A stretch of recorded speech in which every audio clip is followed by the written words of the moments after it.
Hey.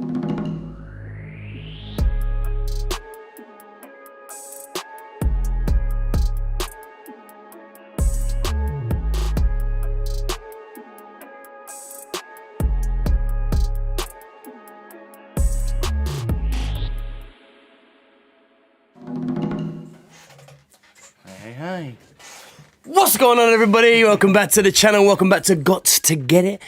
And today, well, we've got something a little bit different today. Yeah. A little bit more lax, just chilling out, and we're going to be getting some lore videos going today. We're going to be watching through a few lore videos for you guys. We kind of need to catch up on where it is. It just helps piece the whole story. The lore. We've done the whole game now in a certain way. In our own way, way. So it'd be nice to know the lore and kind of get everything tied up. Get us, you know, kind of familiar with the story, because obviously I think we're going to be watching it and we're going to be like, oh. Yeah, of course.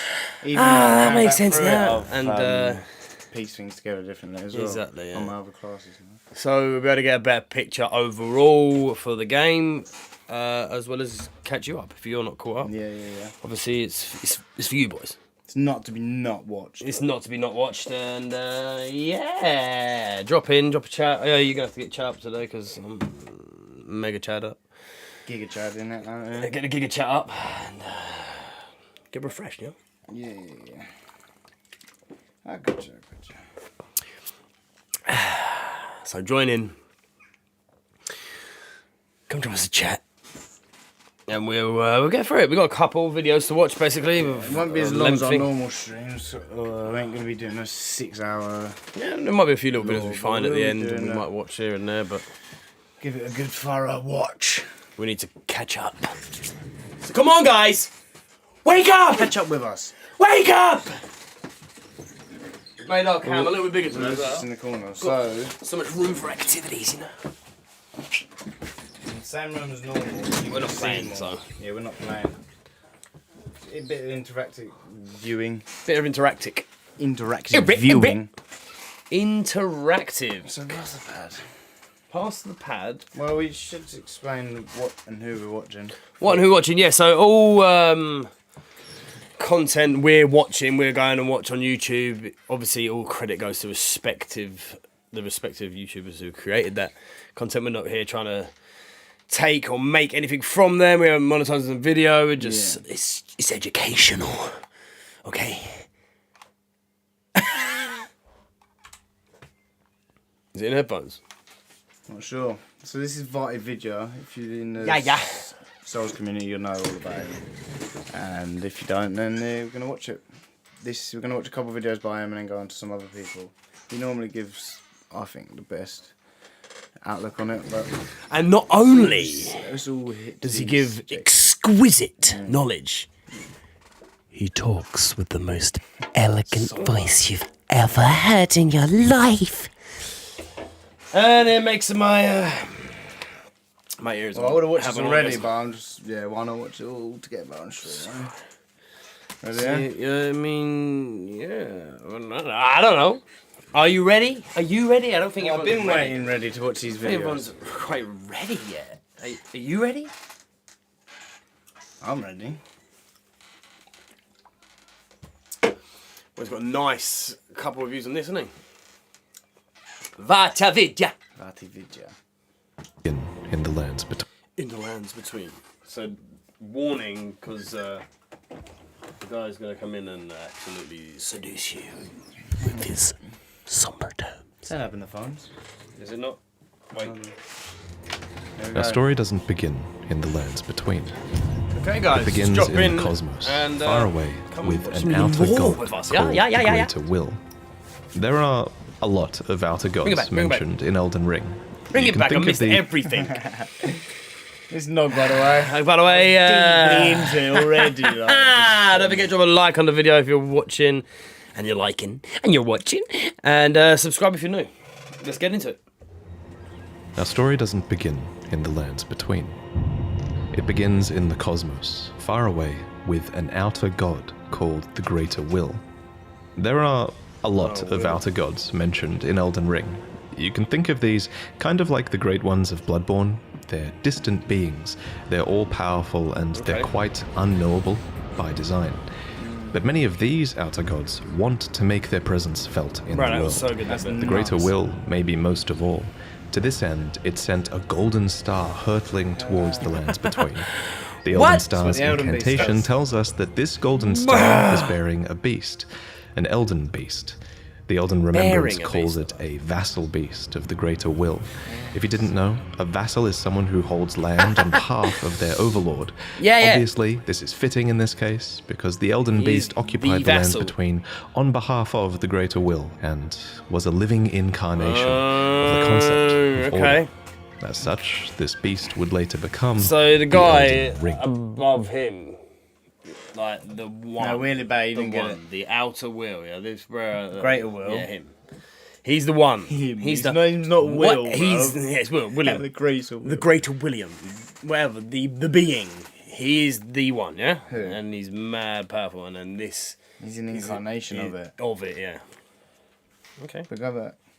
Of the greater will, and was a living incarnation of the concept of order. As such, this beast would later become the Elden Ring. The Elden Ring itself is... So that is the Elden Ring. Go back. You know what I mean? It's a living incarnation of the concept of order. As such, this beast would later become the Elden Ring. The Elden Ring itself is made up of runes of power, some great, some small, that together represent a sort of logic for the world to follow. Thus, the Elden Ring represents order. The true nature of this order is a subject of constant debate and research undergone by fundamentalists. But two of the key fundamentals are the laws of causality and regression. You can think of the law of causality as cause and effect, where actions have consequences, and those consequences are new causes that branch out into infinity.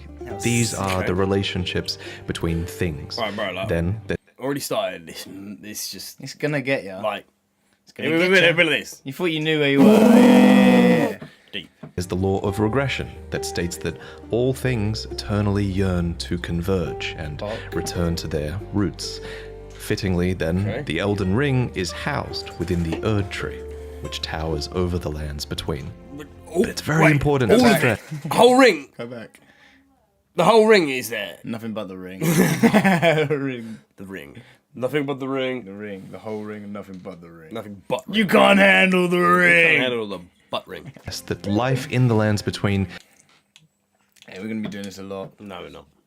We're not gonna be doing this a lot. We're just gonna watch it and. Did not begin with the Erdtree, the Elden Ring, or the Elden Beast.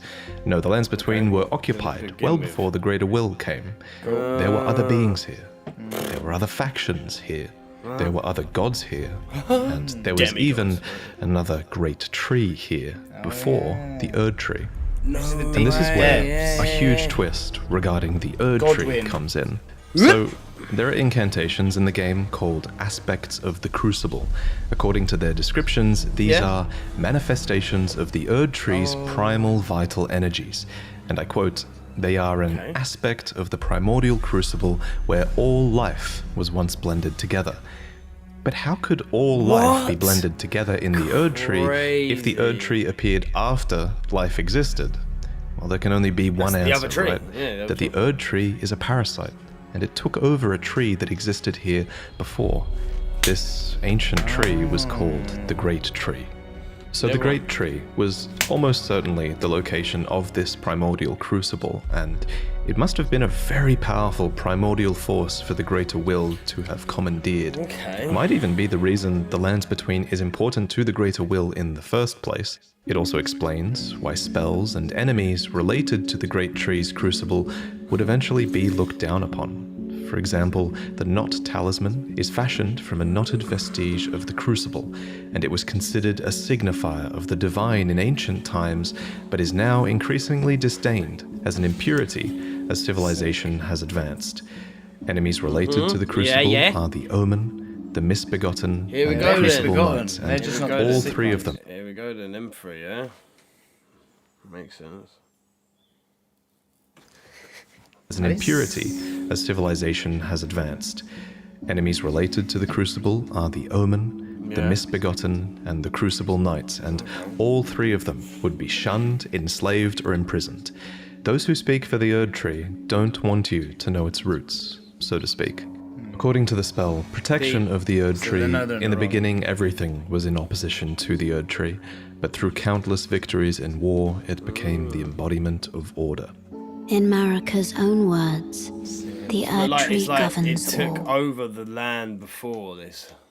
As a parasite. So Well, it's taken over the tree, the great so tree the that great was here, tree and was actually everyone was the against one it. that housed all life before. Is that what you're saying? And then this one came along and grew off the side of it like a parasite, and then No, it like replaced it. The choice is thine. Become one with the order, or divest thyself of it, to wallow at the fringes, Like that. a powerless upstart. But the Greater Will needed more than a big tree. It needed two hairy legs. loyal agents in the lands between.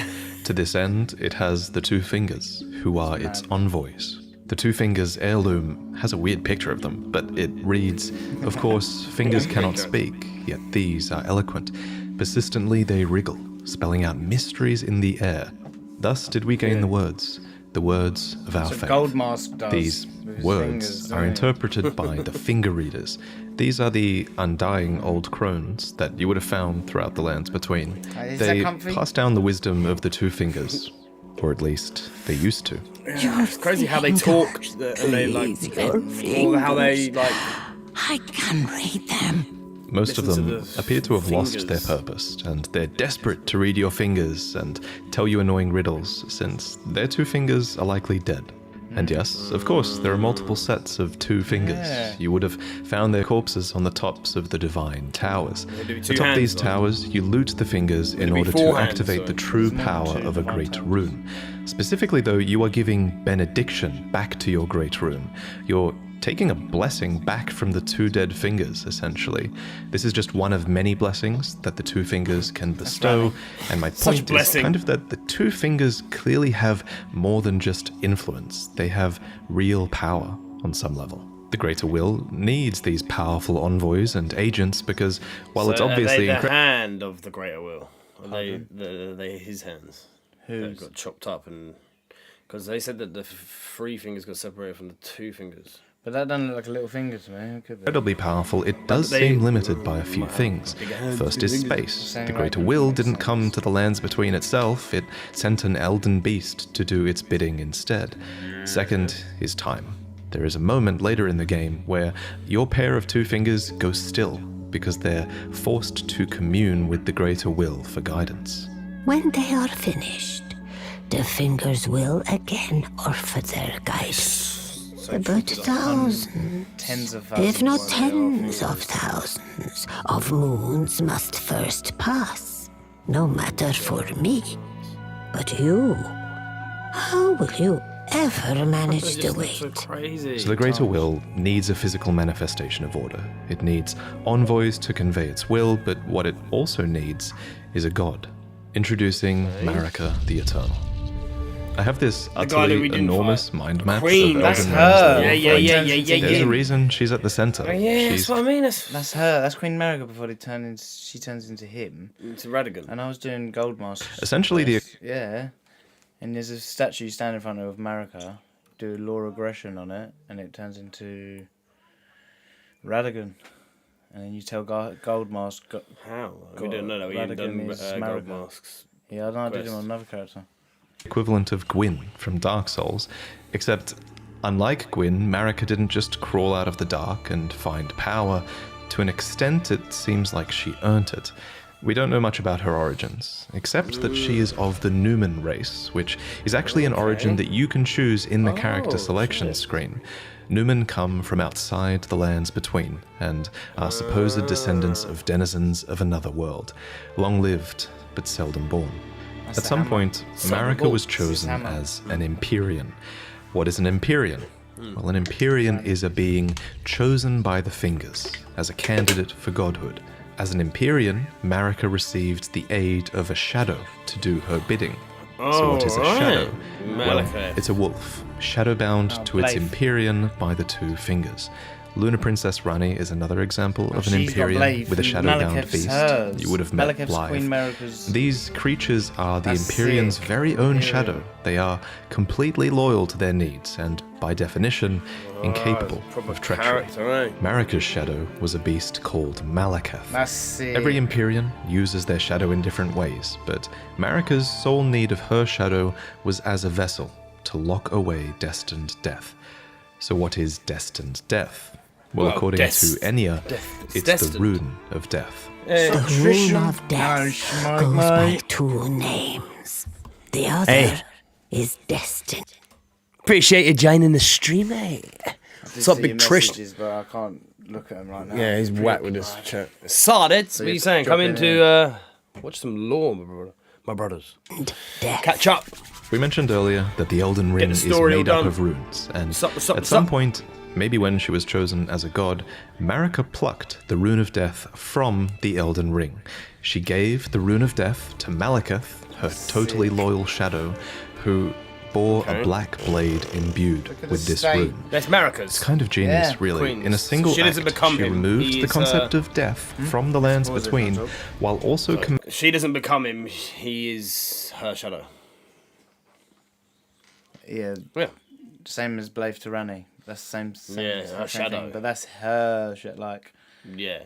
Blaif's, Ranni's, this is her. commanding total control of death through her shadow, who could deliver it at her whim. she took the rune Now, of death out. Of some of you might be asking, if death is removed from the lands between, how come I can kill this dog? First off, shame on you. Second, from a lore point of view, that that's dog also- isn't really dead. It's simply in the process of its spirit, or its soul, returning to the Erdtree. Catacomb dungeons, for way. That's example, the whole are thing with like the specifically spirits constructed and the near the real roots of forms the in this whole game. It's been No way. it's been a madness. So it's like they're dead already. They're already dead, but they're returned. This is their corporeal form. It's not to be not dead. Great Tree for this reason. Sorry. I just think that was a really good point. Moved from the lands between, how come I can kill this dog? First off, shame on you. Second, from a lore point of view, that dog isn't really dead. It's simply in the process of its spirit, or its soul, returning to the Erdtree. That's Catacomb madness. dungeons, for example, are specifically constructed near the roots of the Great Tree for this reason, so that the Erdtree can reabsorb That's their why the ashes trees are back all in the into it. boss rooms and that, This like- process replaced the concept of a death that you were destined to have. But this random spirit outside of a catacomb dungeon says it best. So the trees, the order's got influence over everything, even As the another enemies. example of this theory, Yeah, when you kill a major boss, you receive a remembrance of them. These are That's from them, spirits, and they are hewn into the Godfrey Erdtree. apparition. In this way, thanks to the See Erdtree's that? That's his remembrance we're fighting. Because it's a memory of him, what not he's his actual saying. form, huh? grace, Huh? their Maybe go back. kill a major boss, you receive a remembrance of them. These are spirits, and they are hewn into the Erdtree. In this way, thanks the to the roots and the Erdtree's lava. grace, their spirits are immortalized, in a sense. This new form of death also explains Tree's what's memory. happening when you summon spirits. From ash and return to the Erdtree. However, some spirits never return to the Erdtree, and they rise within death as corpses or skeletons instead.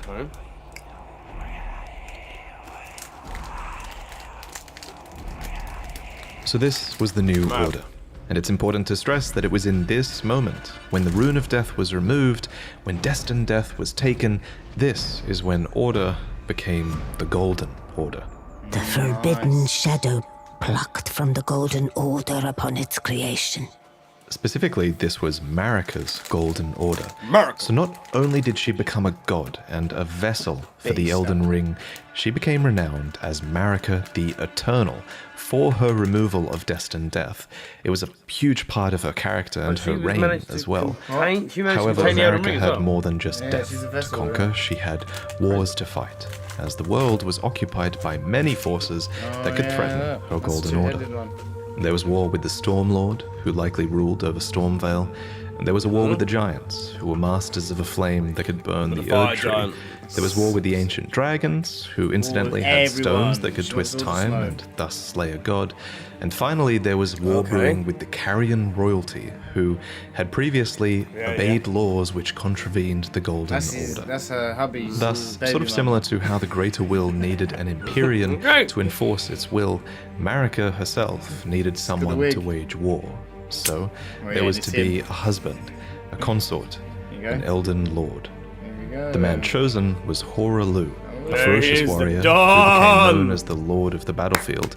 His crown was warranted with strength, and while it was for this strength that Marika married him, he was also required to take a vow to conduct himself as a lord. To suppress the ceaseless lust for battle that raged within, Hoarah took the beast regent Sarosh upon his back. You'll notice this is another example of a beast being given for the purpose of serving order. Thus, in this moment, he went from being Hoarah, warrior, to Godfrey, the first Elden Lord, consort to Queen Marika, and a certified demigod. Godfrey and Marika had 3 demigod children together. There was Godwyn the Golden, who you saw being killed in the opening trailer, and there were also the reviled Omen twins, Morgott, who guards the Erdtree, and Mohg, who became Lord of Blood. You might think that Godric was another demigod child, but he actually wasn't. Instead, he was probably descended from Godwyn. Anyway, we'll talk about the demigods more in detail in another video, so subscribe for that. But for now, just know that Godfrey and his offspring were the first demigods, henceforth known as the Golden Lineage. In his wars, Godfrey led his 16 Crucible Knights into battle, who were named so for they fought with the primordial powers of the Erdtree. Their incantations were aspects of the Crucible itself, and they likely fought giants, dragons, the Stormlord, and more to usher in their age. So hang on, who's this then? Who's this? Is Godwyn and his army of the Black Knights? Isn't it? Gwyn, you mean? Sorry, Gwendolyn. No, Gwyn. Is that what you said? Yeah, sort of. Yeah? Yeah, like the Golden Age. Just a bit smaller. In Marika's own words, hark, brave warriors. Hark, my Lord Godfrey. Hark! We commend your deeds. Guidance hath delivered ye through each ordeal to the place ye stand. Put the giants to the sword and confine the flame atop the mount. Let a new epoch begin. An epoch glistening with life. Brandish the Elden Ring for the age of the Erdtree. The Erdtree would go on to be largely seen as a blessing for all of those in the lands between, especially those close to it in Leyndell, the capital city. Surely after we burnt the Erdtree, that's the end of the age of the Erdtree. Yeah. Of the Erdtree, the tree bestowed blessings. For example, the dew that dropped from its branches were like jewels. It loomed overhead as a constant reminder of order, and its roots reached far and wide, relieving many of the burden of death. In fact, Erdtree burial was one of the highest honors a hero could receive. One by one, the previous factions of the world fell. The giants were put to the sword, and their fell god was killed by Marika herself. The ancient dragons broke down the walls of Leyndell, but met fierce retaliation. However, I think the House of the Erdtree encountered the most trouble against the land to their southwest, Leonia. Here, the House of the Moon repelled their offensives time and time again, and I mean that literally, because there was not just one but 2 wars fought here, and in both of these, there was no victory for the Golden, nor for the Moon. And I suspect it was probably because of these lobsters. These damn things can snipe you from like a mile away, and it's bullshit. Actually, it was probably because of the Carian Knights, who, according to their weapons, were able to wield sorceress battle skills, and despite numbering fewer than 20, this power made them a match. What's that? You reckon you could... Oh, sorry, just checking with Dill here, guys. Just conversing. Hurry up then. I reckon that's kind of like magic and swordplay then, yeah? It pretty much is, yeah? It's quite not a good thing, because I wanted to find a sword that can cast spells. Like stuff. Yeah, I don't think that's it though. No, but it's kind of the same. Like, yeah, there has been things, I'm sure of it. And the lore is kind of built up to be that, right? For even the champions of gold in battle.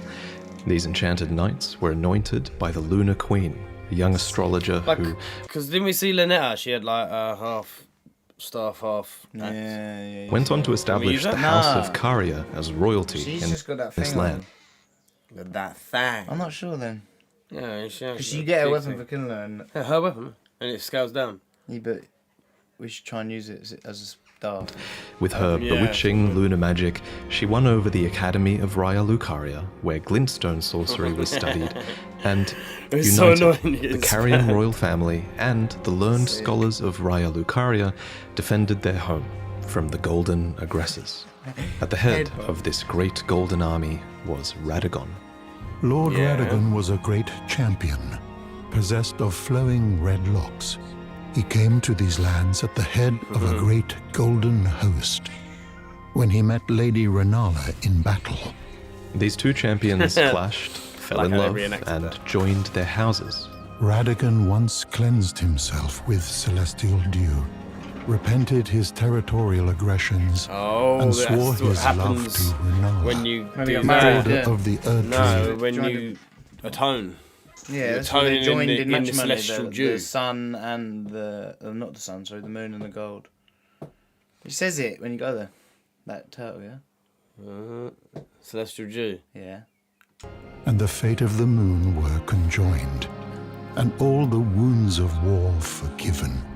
You might think it strange that the Greater Will would permit this union, but it's That's strange. not too odd, all things considered. Hi, As with Trish. most From Software games, sorcery and faith Tristan. are just Who's two Sam, my sides of the guy? same coin, and both of these powers stem from the cosmos. How you doing, huh? Come on, drop us a chat. Let's know what's going on. Go back a bit. No. Radagon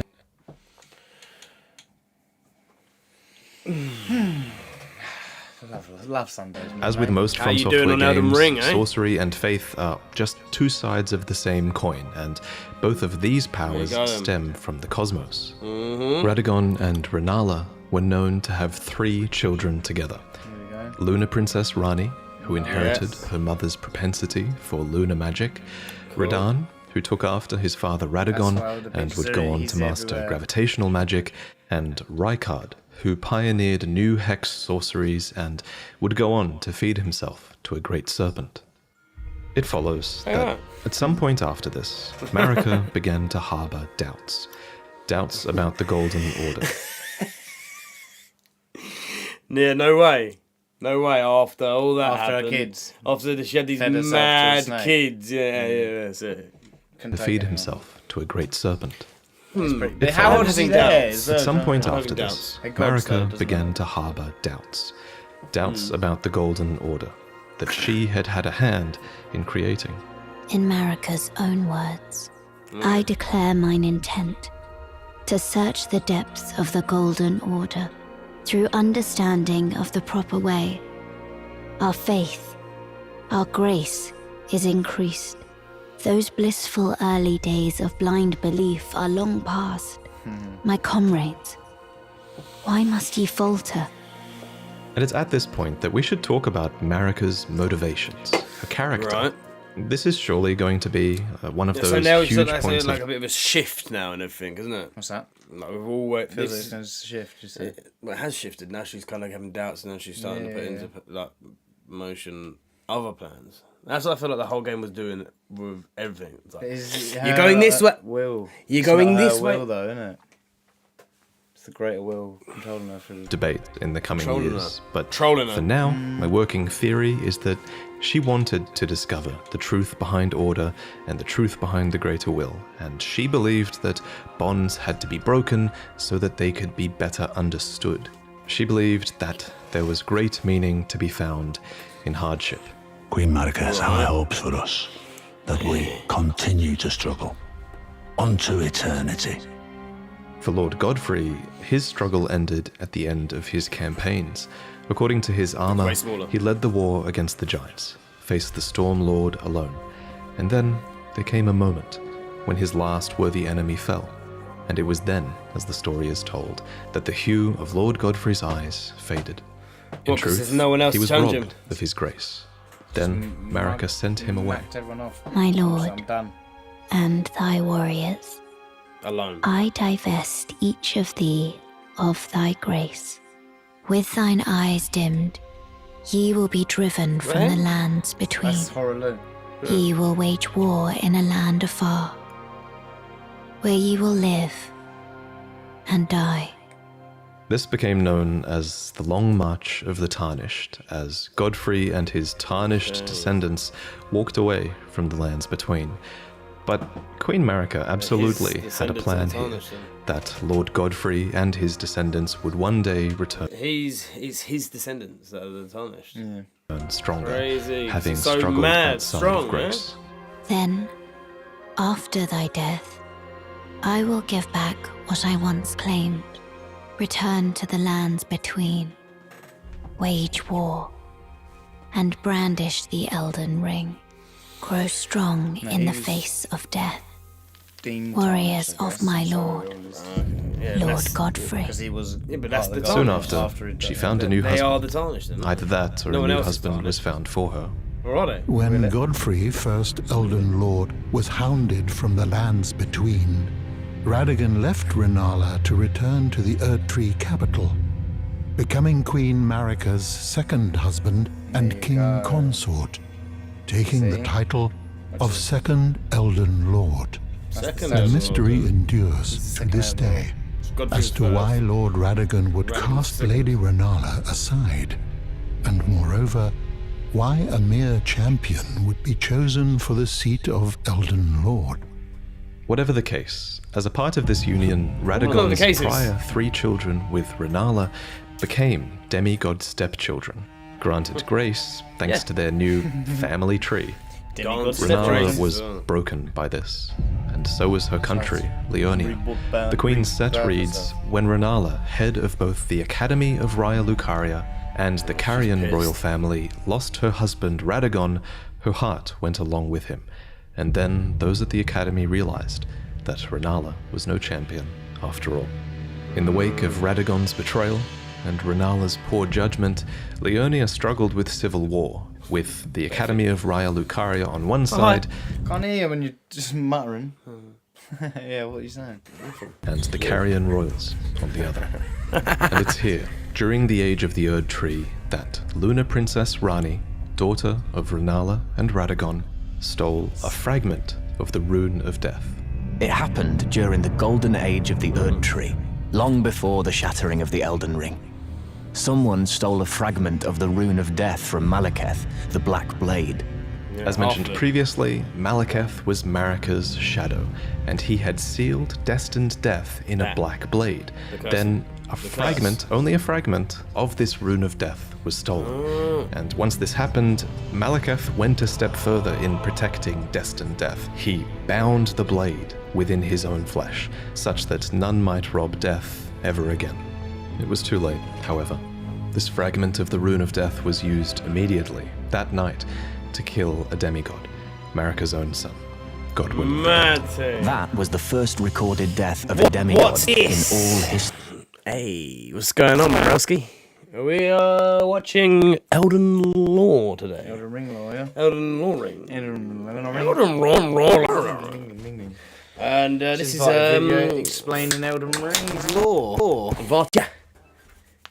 If you don't know who he is. If you don't know, go check his channel out. Oh my god. Sickest bro ever. All the games ever. Yeah, so we're just watching a couple of law videos to get ourselves up to date, bro, and get everybody in the loop. That and story is sort of like tied together. yeah.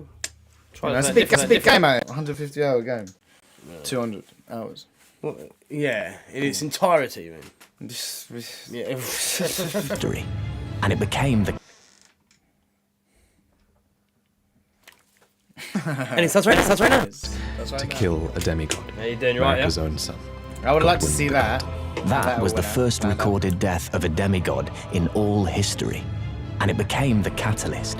Soon, the Elden Ring was smashed, and thus sprang forth the war known as the Shattering. Now, there is a lot of really credible evidence So that dead or Marika alive? was behind this plot to have a fragment of the Rune of Death stolen. Why? So a ton of evidence that Marika is behind the entirety of your tarnished quest. But Probably. we'll talk about that in another video. For now, all you really need to know, in terms of the timeline at least, is this.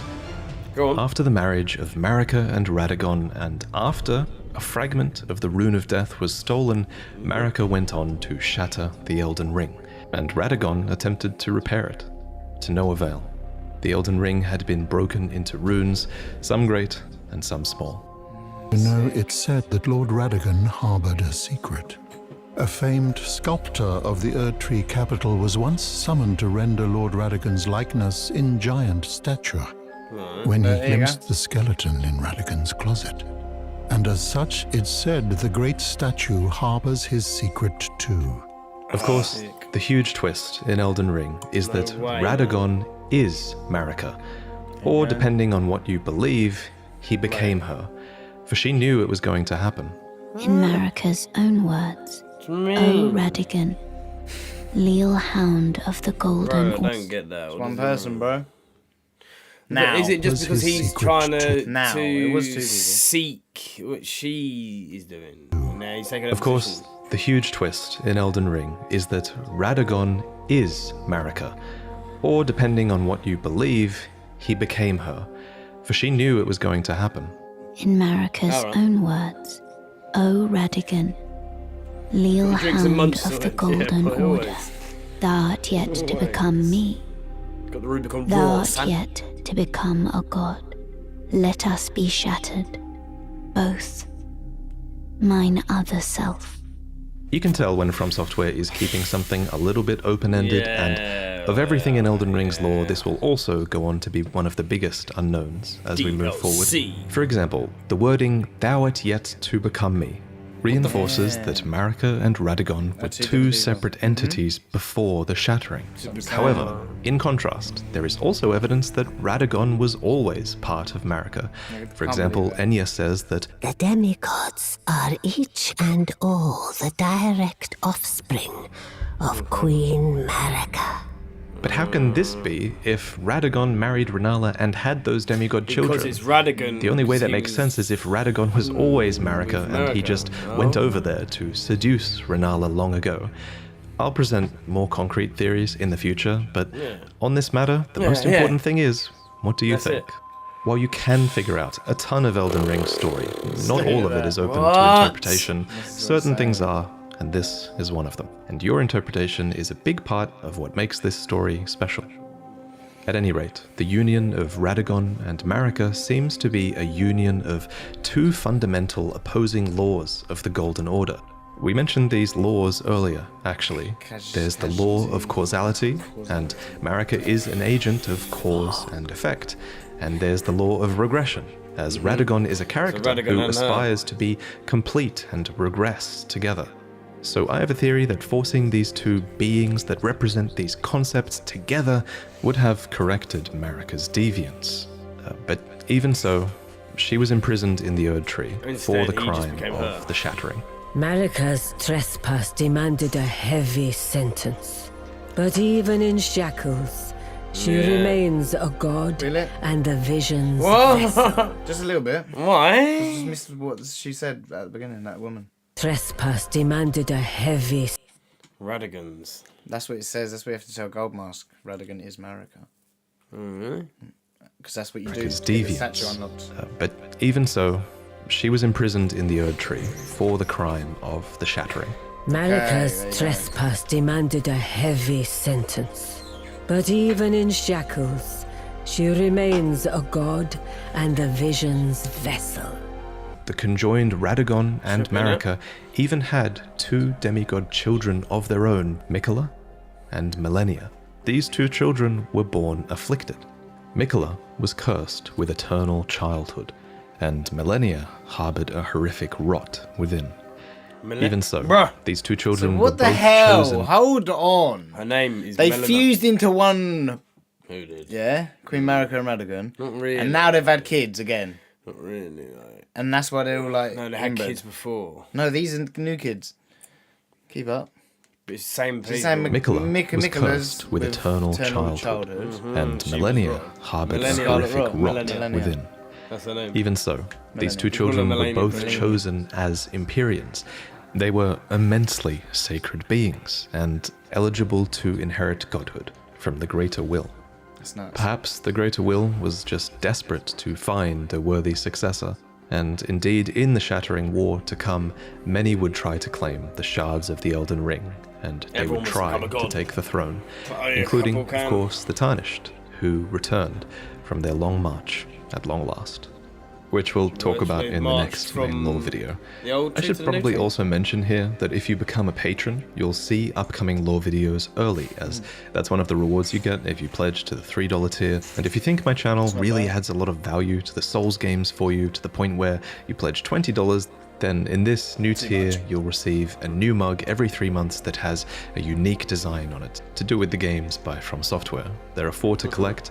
The first one you'll get is inspired by Dark Souls, then Elden Ring, then Sekiro, and finally Bloodborne. And they all have fantastic art that I worked on with an amazing artist named Chu. But anyway, I figured this is the right place to end this video, because the information here is going to be overwhelming. I bet it probably was too overwhelming, you know? It took me ages to commit these names and the relationships they had with other characters to memory. So Filled me right in. I hope you guys are doing alright. but kind One of. thing that helped me a Yeah, lot there's still was kind that of, we yeah. designed Said an himself. enormous mind Look map at the with state of that. pretty much all of Elden Ring's lore, all of its item descriptions, all of its dialogues, Bruh. all of the relationships between characters that we can think of. We added Oh, all we're of this slacking, together, Dale, and bro. it helped a ton in learning about the story and visualizing it all. And one day I will make this asset available to you all, because I think after doing it, I think this Sick, yeah. is the quintessential way to piece together the story, and I think giving you guys this asset eventually will make that accessible for people. So I'm really excited about that. I want love to that. thank Absa and Zard for Obviously. accepting the paid task of Obviously, it's going to be helping me the put all maddest the amount of lore ever in this game. raw data I'm into told this about it. mind Comes map from so George that R. I R. could Martin. better understand everything. Game of Thrones had want to thank 15,000 years worth of lore. Paragod for fulfilling all of my footage requests and creating so many cinematic scenes next? for this video and for you all to enjoy. And I last of all do thank What's next, bro? We got Appreciate demigod people lore, who are here mate. on the stream. Yeah. What's the next one? Same guy. Same guy with another Varty video. Don't forget Demigod to check his lore channel this out. time. What's He it called? did demigod lore. So The the lore and all the demigods. demigods. He did say he's So going the to go kids and that, go yeah. into it more in the next lore video. Does, and I So the believe that kids this is of his. Rennala and Radagon and the kids of Marika and Radagon. They're all demigods. I don't think we'll see. It starts right now. the demigods are each I'm not sure because this is Rennala and it was Radagon. Do you know what I mean? The fuck? Was Radagon a god when he had kids with Rennala? Yeah, I think he's always been some crazy bro, no? and all the direct Maybe not, they said he offspring was of a Queen soldier, and then he became... Yared it! Marika. There was Godwyn, Morgott, Mohg. The demigods are each and all the direct offspring of Queen Marika. There was Yeah. Godwyn, Morgott, Mohg, Radagon, Rykard, Ranni, Miquella and Malenia, Blade of Miquella. Malenia, Blade of Miquella. Malenia, Blade of Miquella. And Malenia. Not again. All of these demigods had fallen from grace by the time the shattering occurred. But in this video, I want to mostly See, that's talk what's about the that's what's all By the time so the crazy. shattering occurred. Is like it's already begun. It would have to been going on for quite a while before. Well, look how old he is. It would have been going on for quite a while. Right? Before the shattering. Yeah. And then the fall from grace would have happened a She had while, kids, 10 everyone years had ago kids, before they all it. grew up. Oh, what's this video here? Oh, it's us. It's That's fun now. It's this video right now, guys. Don't forget to click on it and watch it. Watch our own stream. origins of these characters, who these demigods were before the fall. And some of these demigods fell a long way. So is this the tree there? That's Prince of The Death. tree though as well. Before he became Yeah, this maybe. The old tree. unsightly mess, Godwyn Great the tree. Golden was quite the heroic figure. There we He was go. born of the promising union between Lord Godfrey and Queen Marika, and he achieved great renown for his bravery in one of their wars, Firstborn, at least, basically. Yeah. the War of the Ancient Dragons. First demigod. This war began demigod, yeah. when Grandsax, a great ancient dragon, Yes, Grandsax. reigned So you get a bolt of Grand Sex if you Yeah, you got it. before you. great renown for his bravery in one of their wars, at least. Yeah. The War of the Ancient Dragons. This war began when Grandsax, a great ancient dragon, rained calamity down upon Leyndell, marking the only time in historical record that Leyndell's walls had fallen. It's not clear why Grandsax first attacked, but fortifying themselves against lightning, the Knights of the Erdtree weathered his assault and Grandsax was defeated. However, this was only the beginning, and a bitter war against the ancient dragons was to follow. During this war, the Erdtree Sentinels had an epiphany. Yo, Ichigo! Hello there. Hey, Ichi, broski! Where you been? Where you been? I ain't been spamming my chat up in the last couple of years. We're out here watching some lore today, mate. Some story time for Elden Ring. Story time, sit around, enjoy it. You might even put on when you go to the How are you doing on Ichigo? How you doing on Ichigo? How you doing on Elden Ring now? Last time you said you was still dealing with the first them couple of NPCs and the dogs were getting you. Still diddling about, yeah. Hey, how you diddling? Now. That's nice. Truly protect the Erdtree. What's the story, bro? Lore. The lore. The lore, yes, lore. We fought the lore, and the lore won. Come dragons themselves. Come dragons. The Knights of the Erdtree weathered his assault, and Grandsax was defeated. However, this was only the beginning, and a bitter war against the ancient dragons was to follow. During this war, the Erdtree Sentinels had an epiphany that the only way to truly protect the Erdtree was to become dragons themselves. And so, despoiling the corpses of their foes, the grotesque Sentinels served the Erdtree, but fought with... You've gotta... Quit the game. You've got to... Because I'm bad, not bad. Oh, because I'm bad. You got to crack on. You got to keep trying and trying and trying and try and try again. It's too much. Leave it for a bit. Go back to it. Try again. It's always good to have a break. Go somewhere else if it's too hard. Yeah. It might be harder. But it might be easier. You got it. Get it. Of the enemy instead. In the end, the ancient dragons were routed once again. In a graveyard of swords by the Stormcaller Church, the end of the war is commemorated. Here, we learn that during battle, Godwyn the Golden defeated Fortisax, called the mightiest dragon of them all. Godwyn defeated him. However, he did not kill Fortisax. Instead, he befriended him. And it was in this act that the powers of the ancient dragons truly became a part of Leyndell. After all, only those... Got to war controls, yeah? Fair enough. You're gonna have to just play that game and that game only, and the muscle memory gets of cladding their bodies. So, from an unlikely friendship, an ancient dragon cult was born in the capital city, and the Knights of Leyndell learned to worship the dragons and wield their lightning. Lanciax, sister of Fortisax, even took human form to better commune with the knights.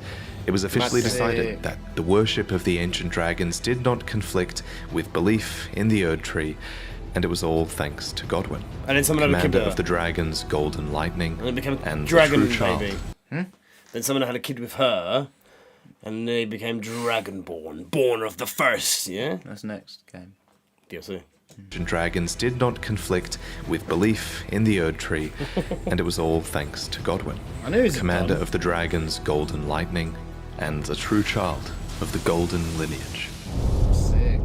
But now, let's talk about Morgott and Mohg, the Omen twins, who were also born of Godfrey and Marika's golden lineage. Pretty mad, First, right? what is an omen?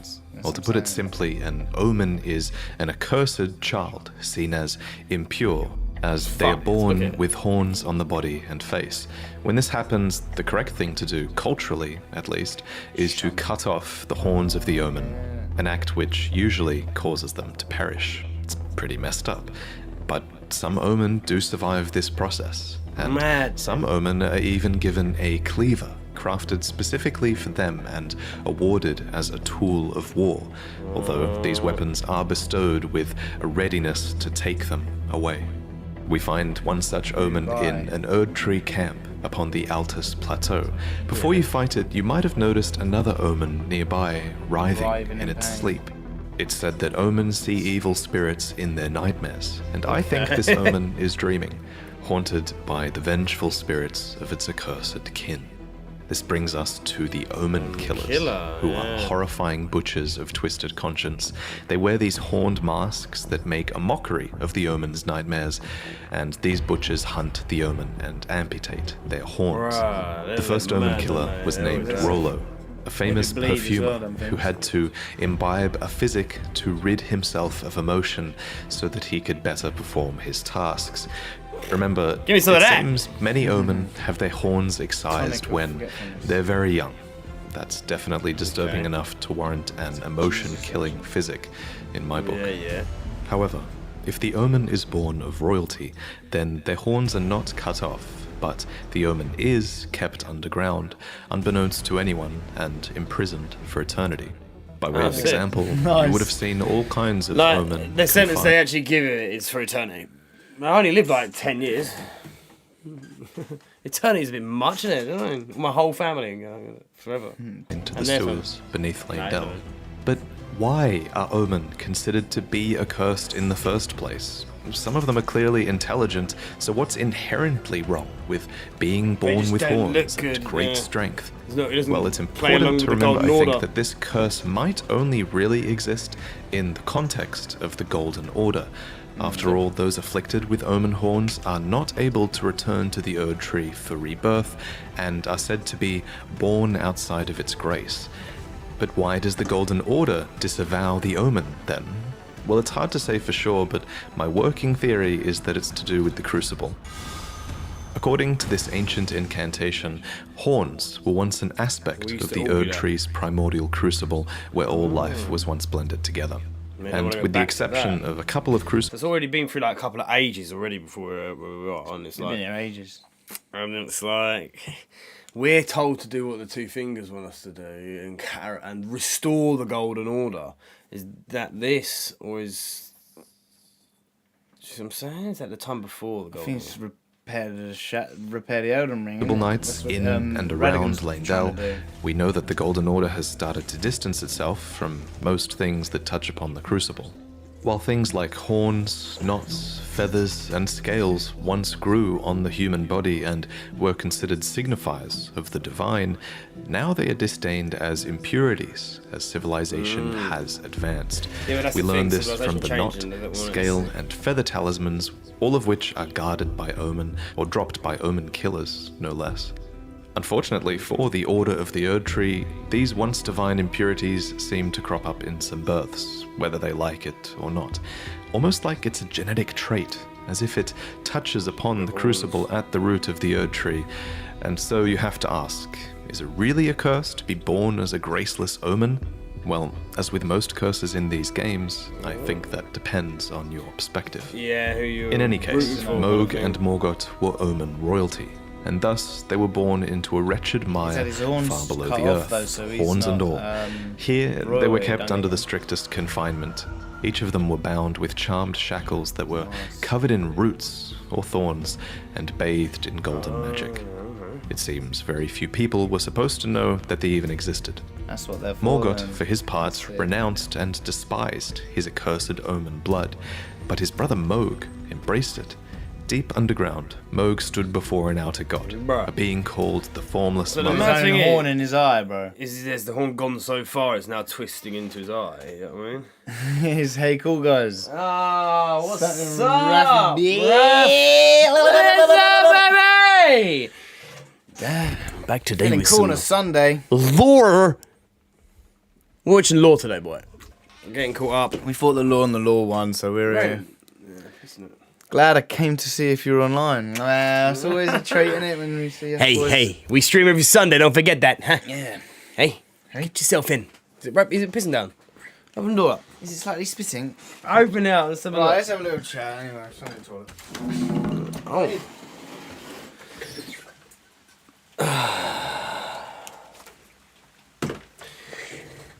There it is, guys. A little bit of ASMR of the rain just outside the door. And I can't seem to move the mic because... Yay! There we go. What's going on, bruh? What are you saying? We're out here watching some lore today, catching up so we can get everybody caught up to date with the story so we all know where we're at. And we're interested in the lore anyway because everybody looks into it. Look at this guy here. Oh, really? There you go. Oh, he's got him. Oh. But now, let's talk about Morgott. Let's get that picture up again. To Godwyn, commander of the Dragon's Golden Lightning, were also really born is. of Godfrey and Marika's golden lineage. First, what is an omen? Oh, mate, Or to put it it's simply, so good. an omen is Twisted. an accursed It's charm definitely seen twisted, as but, impure as But It'd be yeah, hella even rain- like even watching the lore now, it's still not getting 100% of it. I am. But I mean, Wow. Why did you want me It's to open sick. the door anyway? oh, just for the ASMR, for the rain, for the guys, for the girls, for the Can you non-binds. Can you just pick up shut the rain? they are born with horns on the body and face. When this happens, the correct thing to do, culturally at least, is to cut off the horns. I Take think you'll them see. We'll away. fill us with We find more one such where the omen story's in going. an Yes. Erdtree camp upon The the, end, Altus hopefully plateau. we can get like a Before continue you on fight to it, the you end might of have it. noticed another omen nearby, writhing. Sorry, I went back. Writhing. I don't know why I went back this far. It's alright, just let it play. Omen's nightmares, and these butchers hunt the omen. They're sick. Sick, twisted. It's definitely disturbing enough to We've watched all this. Don't know why I went back so far. You know, when you press one button and it warrant just an goes. emotion-killing. No, dear. Okay, guys, starts right now. If it touches upon the crucible at the root of the Erdtree, Touch and it, the so you root. have to ask, is it really a curse to be born as a graceless See, look, he's got omen? his little chop Or mark. is it As with most curses judgment? in these games, No, it's I not really think a that curse. depends on your perspective. Right, does it actually do anything In any differently? case, See it? Mohg and Chop 'em Morgott off. were Omen royalty, So just and shun 'em, I thus they were suppose. born into a wretched mire far below the earth, horns and all. Here, they were kept under the strictest confinement. Each of them were bound with charmed shackles that were Well, like, my covered question in again is like, So what who are were they? Are what they were jailers? Them things. Yeah, I suppose so. What are they like? What were they before Who? when they was normal and then you know, they were just, Who? these people Morgott down and here, Mohg. yeah, they were just born and they looked disformed and looked like evil, crazy demons. And then like, where were all the other people around them? The normal people down there, like feeding them or you know, getting this, that, the other. Eating lobster. Maybe eating Roots. good. I just want to see that thorn. well before it went to shit. horns and bathed in golden magic. It seems very few people were supposed to know that they even existed. Morgott, for his part, renounced and despised his accursed omen blood, but his brother Mohg embraced it. How is Deep that Mohg underground, and- Mohg Is he more stood horny, before an though? outer god, a being called the Morgott and Mohg are brothers. Yeah, but they're like two Crazy. sides of the same coin. Yeah, look at that. Because man. he's like embraced it and he's No. refused it. Yeah, he don't want it. It's Yeah, crazy. Like the thing is, he must be able to get a sword to chop his, or is it, do you reckon that his horns? Because I said I can cut him off. But do you reckon because he hasn't so much, it's actually grown into his eye socket. Yeah, he loves it. But like, yeah, he could cut it off. But I guess for You can dramatic get budding effect. horns as items to help with crafting. formless and mother stuff. who craves wounds, So a being that's- capable of bestowing power upon accursed blood. In this moment, Mohg's accursed blood erupted with fire, and he became besotted with the defilement that he was born into. Here, deep below the earth, he would go on to build a dynasty of blood in reverence of a mother, something it seems he never truly Marika. had. As for Morgott, he was born into the same accursed fate as his twin brother, but despite not being blessed with grace, he loved the Erdtree all the same, and even took it upon himself to crawl out of the sewers and become the Erdtree's protector when the Erdtree needed Sick. him most. In the end, he When I rightfully was became there. the Then. Omen King and Lord of Leyndell. Omen or not, he was, after all, born of Godfrey and Marika's golden Yeah. lineage.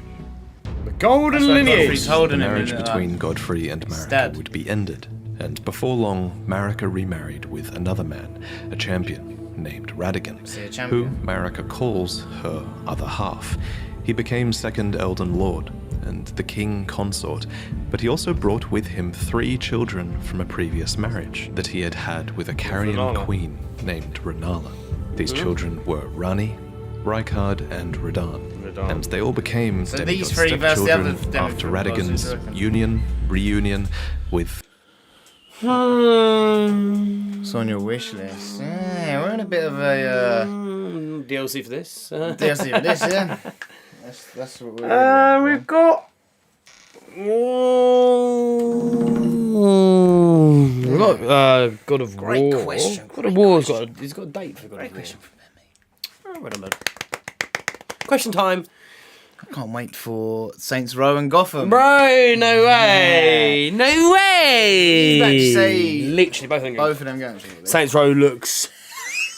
But Gotham isn't out until the end of the year, and that's going to be a lot. There's going to be a lot of games coming out. It's November. We're going to have a lot of stuff before the end of the year. End of the game, Christmas time kind of thing. Always is. But yeah, definitely Saints Row as well, man. What did he say? Saints Row. Yeah, they're coming out in August. So it's the same sort of thing. It's like end of the year. Well, actually, August is only a couple You know what months the best away. thing I think about Saints Row is going to be is that it's got that whole multiplayer aspect to get It's got a whole everyone in the Saints Row feel game, for it, innit? and we can all just jump and run about and just do some crazy shit. Yeah. I think it's only 2 player though, but yeah. Yeah, I know. I heard that as well. Not a mad idea, you know. Yeah. There's loads. We've got God of War as well. When's that coming out? Yeah, I don't know. Is it meant to be summer? It's got a date on it soon. It's got a date on it soon. It's got a date on it soon. It's got a date for it, and I think the date isn't that far away. Not a bad idea. We've got a couple.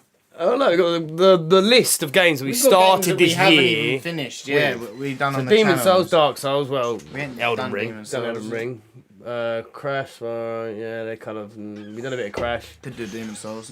Pitfire and that. Bomb Rush Cyberpunk. That's Biomutant. that's to come. It's like a Jet Set Radio When's that future out? game. It's a mad thing. Not sure. End of the year maybe. I got Oddworld we haven't played. Hogwarts, yeah, that's the end of the year. Hogwarts Legacy, That's what I'm saying. 100%. It's just going to be filled up with 100%. isn't it? Can't wait for that. Yeah, you got Hogwarts Legacy. Beyond Good and Evil. I don't know what that's doing. I don't know where that is. It just popped up out of nowhere, didn't it? And that's all we It had. went away for a bit, and then obviously Breath of the Wild 2, but that's next year now. So I don't know. I'm kind of like a person that plays like loads of games as well. Like not other than these big games, I play loads of games on the Xbox, on the Game Pass and stuff like that. So I'll always be like playing, but like finding nice little new games to play. If I find a game and I think like it'll work on the channel, because there's a bit of a fine line between something I really enjoy and just playing by myself, like then you might enjoy it. Might not be one that I'll just talk over loads or whatever. So when I find something else that fits you, no. Oh, we got not Elden Ring. We got Wonderlands DLC. Yeah, we do. Stream. See, that could probably be next stream because we need to actually have some gameplay.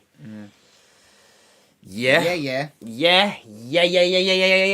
And it starts right now. Back to the Elden Ring lore. Appreciate you, them boy. Dropping. Queen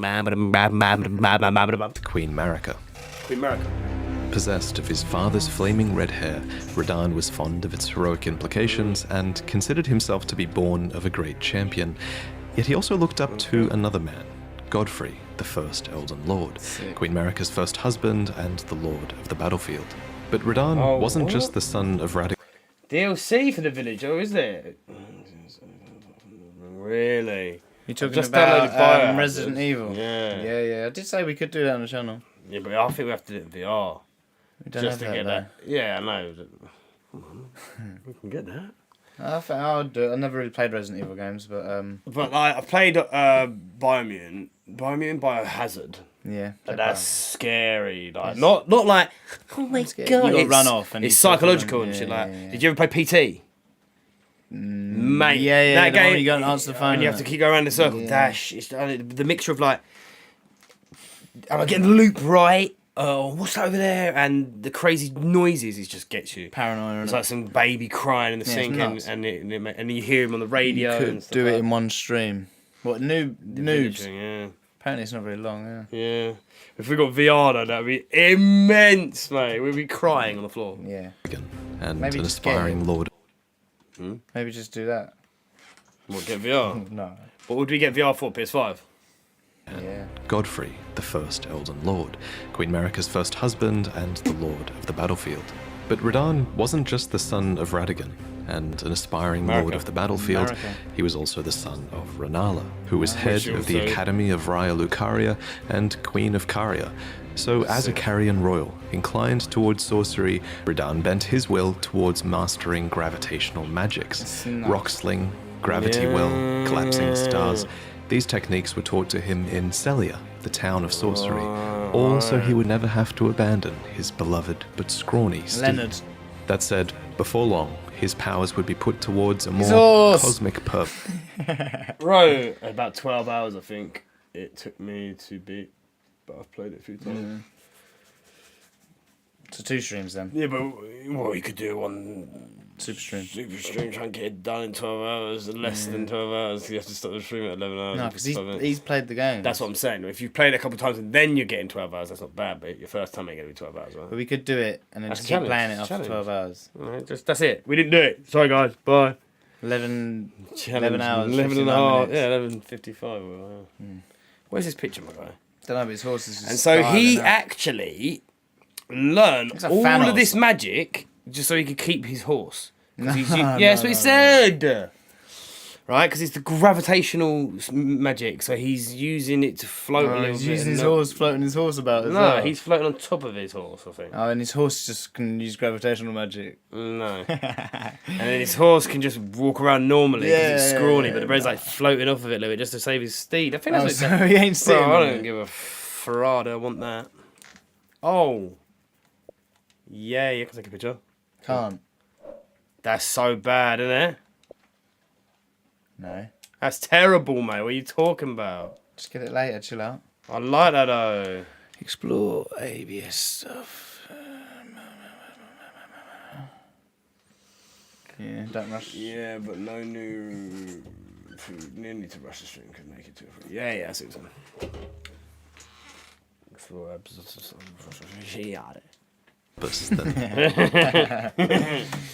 Yeah, dude. His will towards mastering gravitational magics.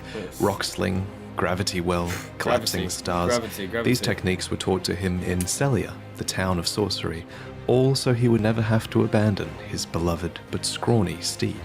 That said, before long, his powers would be put towards a more cosmic purpose than simply allowing him to ride his own horse. Radagon was taught gravitational magic by an alabaster lord, a member of a race of ancients with skin of stone who was said to have risen to life when a meteor struck long ago. And when his lessons were complete, Radagon uttered these chilling words. Thank you for your tutelage. For now, I can challenge the stars. And of course, he did conquer the stars, and the very constellations would be halted by his strength. But of course, you kind of have to ask, why? Why was it necessary to conquer the stars in the first place? Well, I have a couple of theories. Theory 1 is that it was done in self-defense. After all, according to the sword gravestone, Radagon was protecting Celia. What's more, gravitational magic has destructive power, and many gravitational beasts are proof of that destructive power. A being named Astel had even come down to the lands between in the past and destroyed a place called the Eternal City. What's more, Celians are descendants of the Eternal, positioned right above the Eternal City underground, so there is an argument to be made for Radagon purely defending Celia for some reason here. Well, not for some reason. But it's possible for Radagon to have fought in this conflict and to have made the first move as well. So this is theory 2, that Radagon conquered the stars as a preventative measure in service to the greater will. According to a set of astrologer items, the night sky cradles fate. There's even a banished sect of people called the Nox, who live deep below the earth in eternal anticipation of the coming age of stars and their Lord of Night. Long ago, these people invoked the ire of the greater will, so it would make sense that those in service to the greater will might have sought to arrest the stars and put an end to this fate. What's more, Radagon was just a huge fanboy of Godfrey, and he seems to have more loyalty to the Erdtree than to the moon. Finally, the telescope item description says that the fate once writ in the night skies had been fettered by the Golden Order. So surely this is referencing Radagon's actions, and it levels the blame at the Golden Order. But putting Radahn's motivations aside, it's a fact that the stars were held back and that this had great consequences for many, especially for the rest of his Carian royal family. Casually. Let me explain. The fate of the Carian royal family is guided by the stars, as is the fate of Lady Ranni, first heir in the Carian royal line. But General Radahan is the conqueror of the stars, who stood up to the swirling constellations, halting their movement in a smashing victory. And so, if General Radahan were defeated, the stars would once again resume their movement, as would Lady Ranni's destiny. Lunar Princess Ranni was the daughter of Radagon and Rennala, so she's the first one out of the others. To Radahan. Interestingly, if you look at her true body atop the Divine Tower, it looks like she might have also inherited the red I don't think we will play another game that's like Elden Ring, really. You know what I'm saying? Nah. Second God of War. That's kind of similarities. What did DLC? Yeah. Well, The Witcher's getting a PS5 up there. I did want to play that, but I'm not sure. Could be a thing we do together. Ghost of Tsushima I've heard good things about as well. However, if we do, it might just be play it ourselves sort of thing. Kurumata. Nice to see videos without creating them. Oh, is it? Very original. We're not stealing anything because A, we're not monetizing it, and B, you're in the chat helping us out. So, cheers, mate. Hair of Radagon. Cool detail. But unlike her brother, this is educational Radagon, for us. she quite clearly took after her mother, Morg, who was Rennala, head of the Carian royal family. The House of Caria has this storied history, one that seems to go way back to the astrologers. In the Carian manor, we find one of their treasures, the Sword of Night and Flame. It reads, astrologers who preceded the sorcerers established themselves in mountaintops that nearly touched the sky and considered the fire giants their neighbors. Rennala herself was an astrologer, always chasing the stars in her youth. Then she met the full moon, and in time, the astrologer became a queen, establishing the House of Caria as royalty. Caria appears to have a matriarchal hierarchy, with multiple princesses and Carian knights that serve as their retainers. Now, however, there is only one princess, Ranni, daughter of Rennala. And at the time of her birth, she would have been set to inherit quite a lot of power indeed, for the Carian royal family was at its height, and her mother was not only queen, she was also head of the Academy of Raya Lucaria, having bewitched them with the enchanting power of the full moon. Leading the young Ranni by the hand, Rennala guided her daughter to a meeting with a moon of her own. What did that place look like, bro? Like before? What? Is this part of the This is before the shattering. Witched them with the enchant. Now we're seeing it. This whole land's mashed up, bro. No, it's not. Look, are you mad? These are all like buildings that are just collapsed and on the floor and bits and pieces of it. Look at the bridge. It goes down. So originally, once it would have gone bridge all the way to it, and there would have been land all around here. So it's got to be because of shattering. Power of the full moon. So it's weird to leading watch, the young Ranni by the hand. As you watch. Go back then. These two are the boys. Come on. Like, because when you sit in this map, it's already like everything's happened, and as you're going around, you're just looking at it like, oh, look at this map. Imagine if you watched the map kind of change as you went around, and you saw this all kind of what as one, and as you went towards it, it was like crumbled, and you see why it crumbled. You should have more environmental, maybe cutscenes or something. You know what I'm saying? Rennala guided her daughter to a meeting with a moon of her own. What Ranni beheld was cold, dark, and veiled in occult mystery. A dark moon. A sort of twin. See, there's a lot of like themes of it like repeating itself. Like the mum will do this, and then the daughter will do this. And then that's what I'm saying. Marika will do this, and then Radagon will do that, and then you've got Ranni, and then Blasphemy, and then you got like Yard it. Appreciate everybody who's dropping in the stream out there today, watching some Elden Ring lore, catching up because we've done the game, but not really up to date on the story and read all the lore and just pieced it all together. So this is education for us and education for you. Jump in, baby. Especially for our viewers that have been watching us along. Full moon. You can even see both of these hanging in the sky if you stargaze from the heights of the Moonlight Plateau. Another who guided Ranni was a character called So there's a telescope full there, moon. obviously. You can even see both of these Both. The moons. Yeah. hanging in the sky if you stargaze moons out. from the heights of the Moonlight Plateau. Stargazers. Another who guided Ranni was a character called the Snowy Crone, who the young Ranni encountered deep in the woods. When you look at Ranni, it's actually Ranni's the likeness of craziest this character, snow huh? witch that you're seeing, as the doll that now houses Ranni's soul was modelled after her, probably as a sign of respect. Clearly, Ranni looked up to this She's got one of the mysterious maddest woman. stories, hasn't she? She So that's who that- became oh, that's Ranni's mad. secret mentor, and she even knew about the Dark Moon, teaching the young Ranni This to is fear actually it, very and interesting. imparted sick. her cold sorceries. It's got to be a feature as well, though. What do these Video feature's moons so good at represent? doing what he does. It's just a theory, but I think the moons kind of act Hey. as guides. The lost black moon of Noxtella, for example, was the guide of countless stars. What's more, Ranni and Rennala were heavily influenced by their moons. Rennala's moon bewitched the academy that she became the head of, and Right. Ranni's dark moon, for its Mad. part, also imparts wisdom and leads a voyage in the Age of Stars. And it could even be outer gods. And yet, for all of this guidance, Didn't see that. Carian and Leonia as a whole have experienced steep decline. Radagon betrayed the House of the Moon.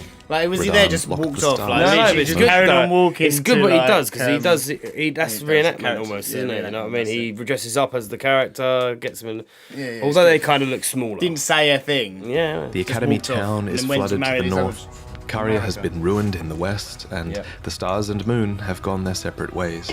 Yeah. Nevertheless, Ranni, last princess of Caria, remains, carefully setting new plans. Yeah, into yeah. motion. Mate, the more people you have in your Similar- game, the harder the boss becomes. It gets more Yeah, health. yeah, it gets harder. He gets more health. Finally done the hardest boss without. That was I'm the doing co-op at the fire minute giant on my because you house. need It's your quite horse. difficult. Yes, you Yeah, can't you ride can't your do your horse on horse. anything for If the you- giant, not for anything. Well, if you summon. Yeah, you can't, and, No and they can't either. way. They can't get on That's their good though, It is good. because it grounds you and brings you back to reality. Well, yeah. And that's the game, like before Elden Ring game, if you you know, can't guys, get there on wasn't your no little horse, bell you're that not could go ding ding ding and help you out, or like little yeah. There wasn't none of that. There was just like roll, Run everywhere. shink, Super like. slink. That's it. Kind of. I'm dead. You died. You guys. According to Ranni and Radagon was a man named Rykard, who was lord of the Volcano Manor. There is evidence that Rykard was friendly with his siblings. He conspired with his sister Ranni later on, and there's even a portrait of Really? Radagon hung Yeah, in the see? Volcano Manor, Yeah, I've seen as well as a portrait of Rykard himself before Yeah. the fall. Before the Item fall. descriptions mark Rykard as stern, Blasphemy!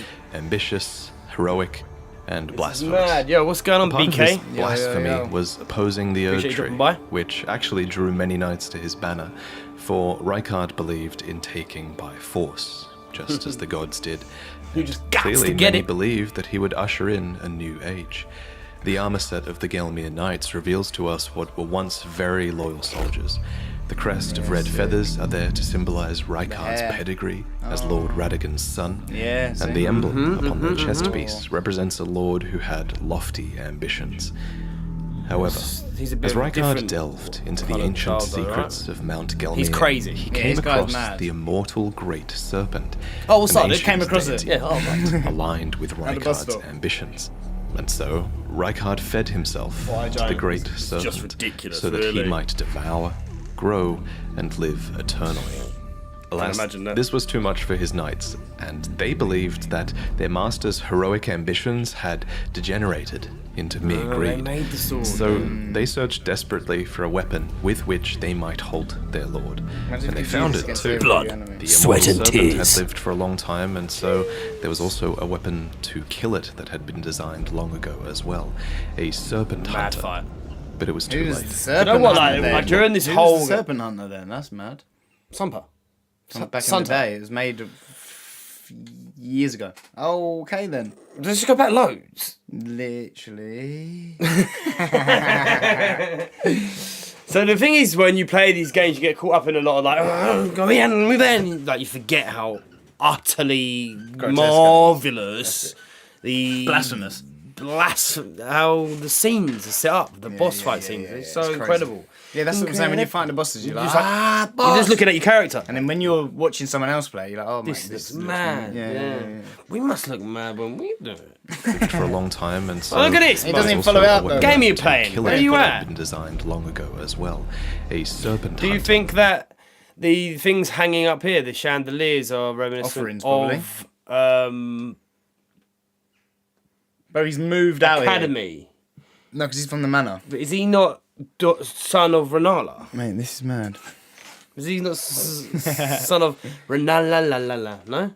He is the son of Rennala. Yeah. So this kind of gives me the reminiscence of her library place. In the, kind of, I guess so. What, chandeliers? But it was chandeliers! Lost his dignity, so too did the knights lose their master. Not that it bothered Also, Mike. do you know what else it reminds me of? Chandeliers. They look like, you know, the horns. Everything. Yeah, the crucible knights. Sort of. You know, the crucible chandelier knights. Chandelier weapon. But yeah, you see the cages, they're just the cages. Yeah, I see that. Maybe like offerings and stuff to Next, we need to discuss Malenia and Miquella. These two were twins as they were born. This is mad, I agree. No, Rykard, please. Anyway, as you know, That's the good thing about it. He's not only is he really informative YouTuber and creator as a whole, because he's been doing it for so long, or he's found his pocket. He's humour in it. It's just He just knows when rolls perfect off time to to edit. Yeah, Like, it works well. put the edits in. Don't forget, guys, if you haven't already, go check out. next we need to discuss Vatividya. Vatividya, yeah. Beast. If you're enjoying these type of videos, because brilliant. Malenia and Miquella. Check out his These channel, two were which is twins as they were born. No, Rykard, please. Anyway, as you know, Radagon's marriage. What's your favourite boss then, Great question. Mine's probably life. The big boss of life I face every Waking morning. up in the morning is a real tough. I wake up to a boss fight every morning. Fighting my boss. Fighting my boss. I am my own boss. I fight myself. I'm my own boss. I fought myself, then I lost. What's the question? Favourite boss? Yeah, I mean, it's hard. Well, my favourite boss is definitely Horaloo. Yeah. Which part though? The, would you the prefer? one. The Yeah, one what and phase do you prefer? only. Oh, well, no, you can't do phase. I know, I'm just saying. I know. Am I fighting his remembrance? Oh, come on, No, bro. he's got two phases when you fight him. He did say what's your favourite boss phase? Favourite phase. 'Cause he's Horaloo, and Favourite then boss before fight that- is definitely Horaloo. Yeah, But and he, not and he first was, Elden Lord. Yeah, but version. the whole thing. Alright, cool.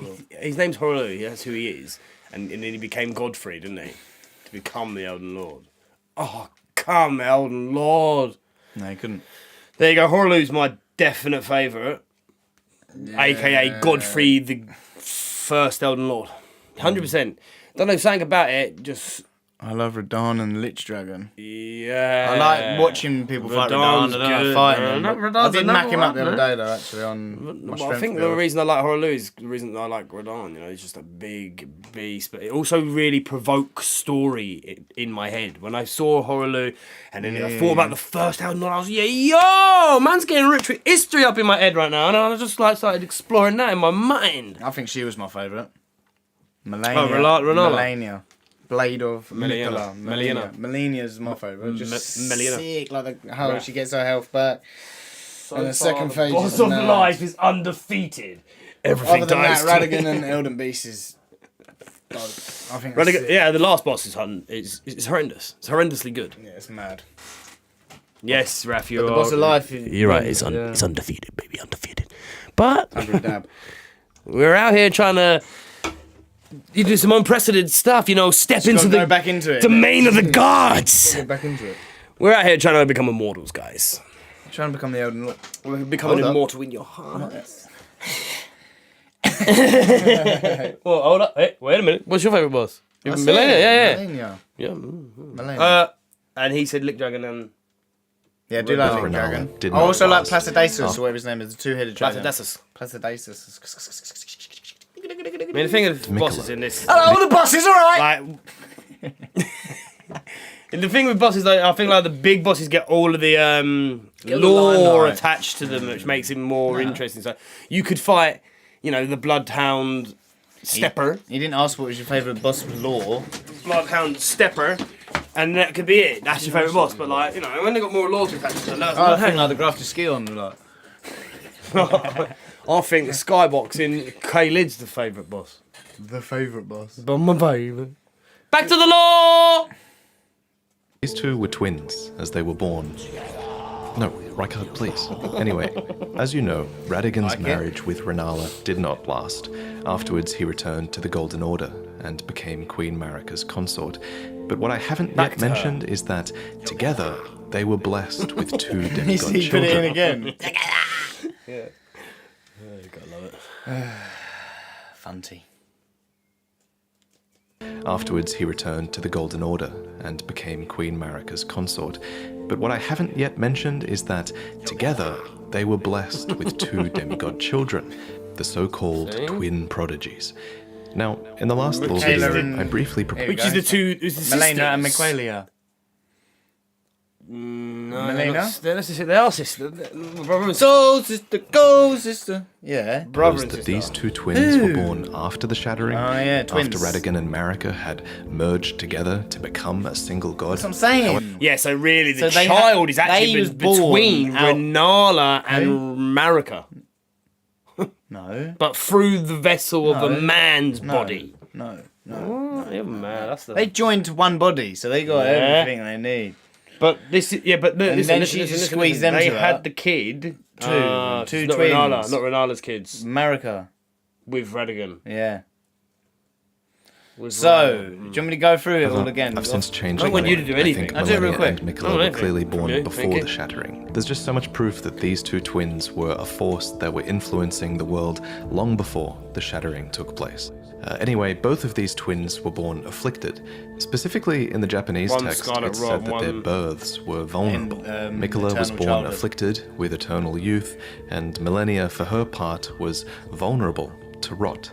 Interestingly, Malenia's scarlet rot is actually an outer god.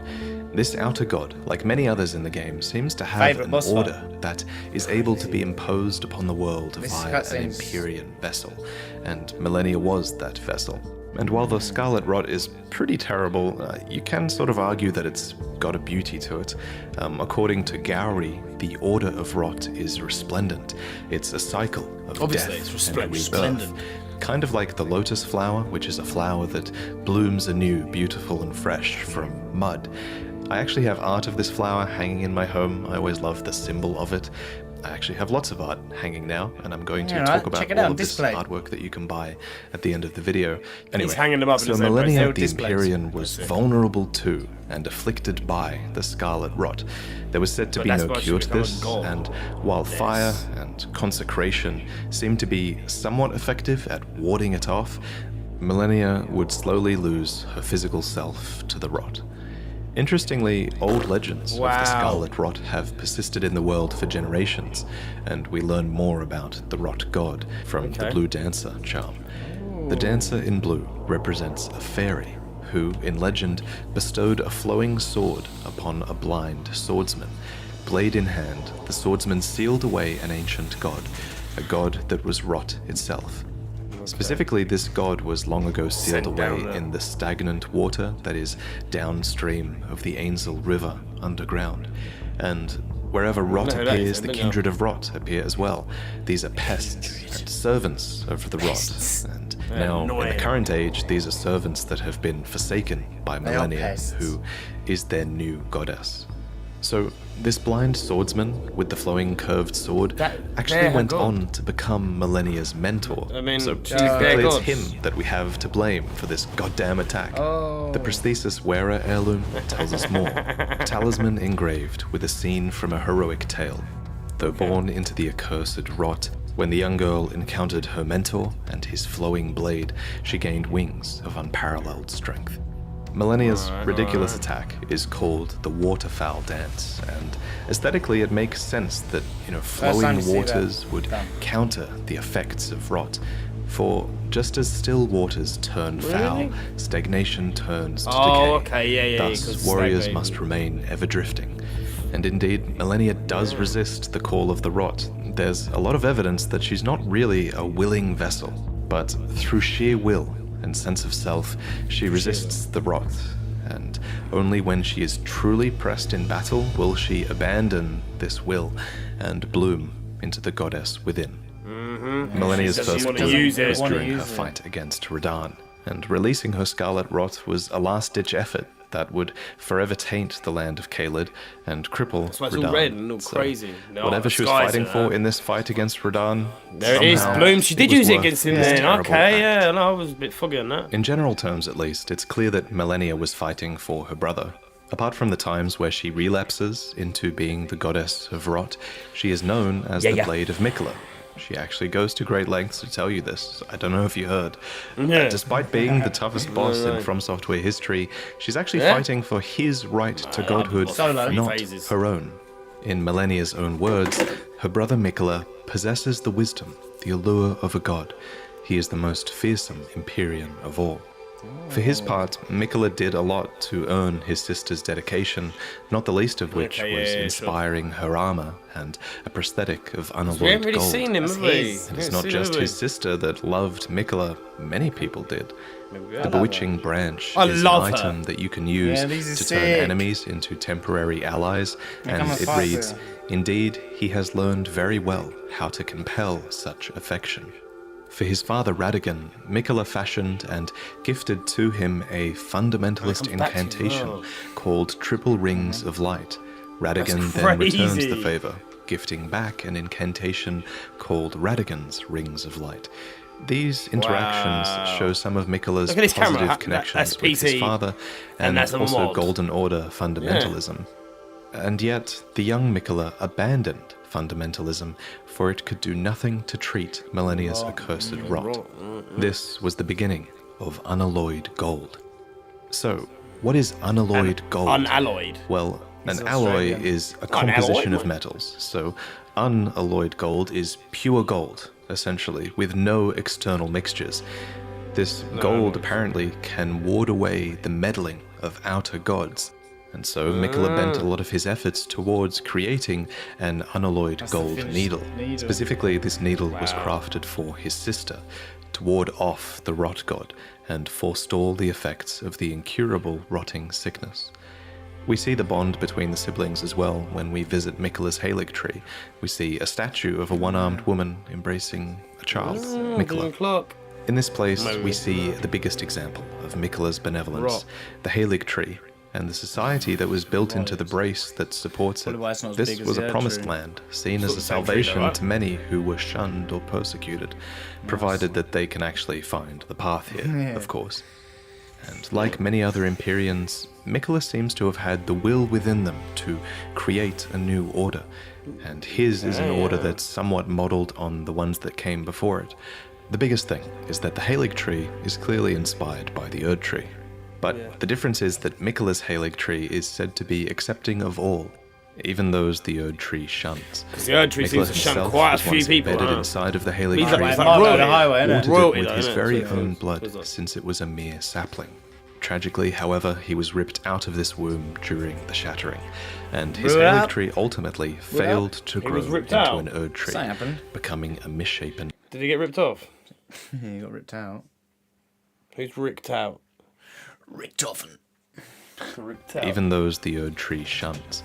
Miquella himself was once embedded inside of the Haligtree, and he watered it with his very own blood, since it was a mere sapling. So he was Tragically, however, he was ripped out of this womb during the shattering, and his Haligtree ultimately failed to grow into an Erdtree, becoming a misshapen husk instead.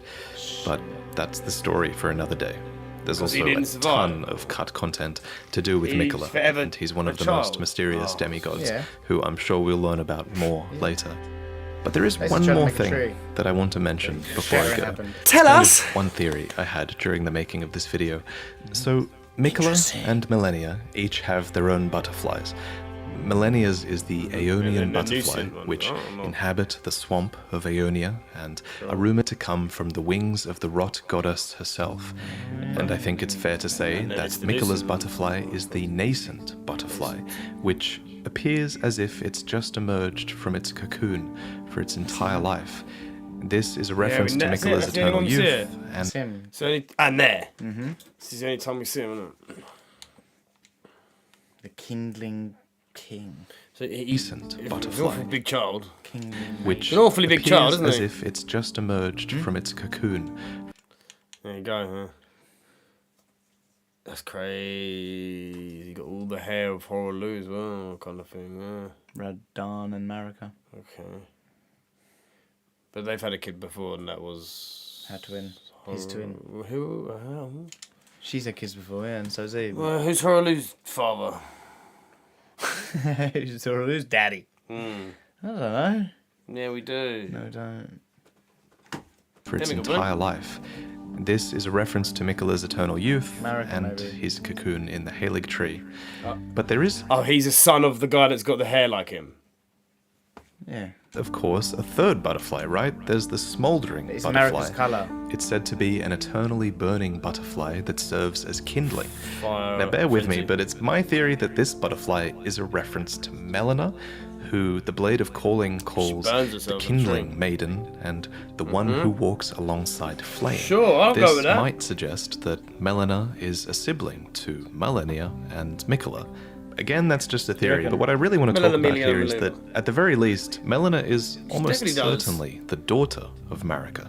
We learned this a long time ago from looking at her name in the game's files, and we can further infer it from her dialogue, as she has a few lines that refer to mothers and one that says that she was born inside the Erdtree. So, her being the daughter of Marika is also just a theory, Just but like this down one the is line, much yeah? more concrete than the butterfly one. Although the reason I like the butterfly theory is that it gives us a hint as to who Malenia's parents might have been.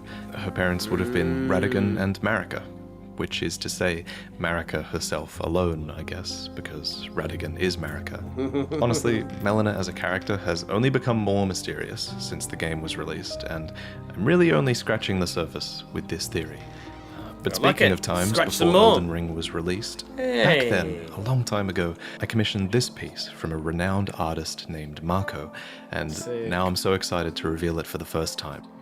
This storybook scene is heavily inspired by the early looks we had at Elden Ring, with a red-haired Summons, protagonist, spirit companions, a mount that looks like Yakul, a bit like Torrent, and a few other hidden details in the piece. couple pots. This piece and all of my other prints are now available over at Spring, where you can actually buy them this one fully before. framed Painted and by ready to Rust. hang. They actually ship with a beautiful frame. The frame itself is a nice black satin finish, and you can even display. opt These for are a the things white you get earlier. border around the print, which I think looks really classy in certain cases.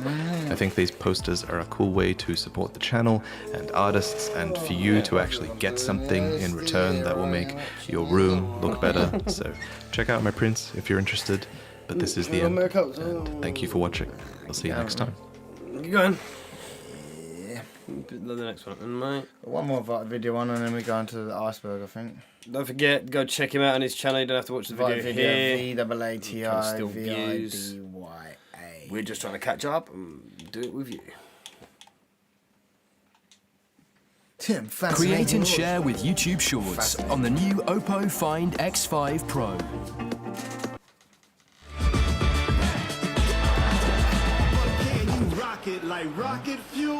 Yeah. While you were fighting Rennala, did you ever wonder what words her children were singing? It's hard to make out with all of the chaos Yeah, I know going on exactly around what you, they're saying. but if we extract just those voice lines from this fight, then we can hear or read this. Sleep tight, bound tight by mother's amber. So, Mother's Amber is Rennala's amber egg. Within this egg is the great rune of the Unborn, a shard of the Elden Ring given to Rennala by Radagon, who is her former husband, and with this rune she rebirths juvenile scholars over and over again. According to the juvenile scholar set, rebirth is as sleep to them, and with each awakening, memory fades into oblivion. Hence So the by the time lullaby. they're just there, like, on the floor. Just, this is her, bro. This is her, right? That's Now, her umbra being is reborn basically both another times. word for shadow. Other people. Specifically though, an umbra often refers to the region of darkest shadow during a lunar eclipse. So all of a sudden this line becomes hugely poetic. Rennala is the queen of the full moon, and her children are being reborn in her umbra, reborn in the shadow of her moon. One of the tiniest little secrets is hidden in Rennala's bracelets from her queen set. And when you equip these bracelets, you don't just equip the bracelet, you equip a tiny ring on your little finger as well. I didn't notice that. Now, I'm probably reading too much into it, but it's been documented before that wearing a single ring on your little finger can advertise the possession of a costlier piece of jewelry that's put away in store. And that's certainly the case with Rennala, whose boss room has a locked chest that contains Ranni's Dark Moon ring.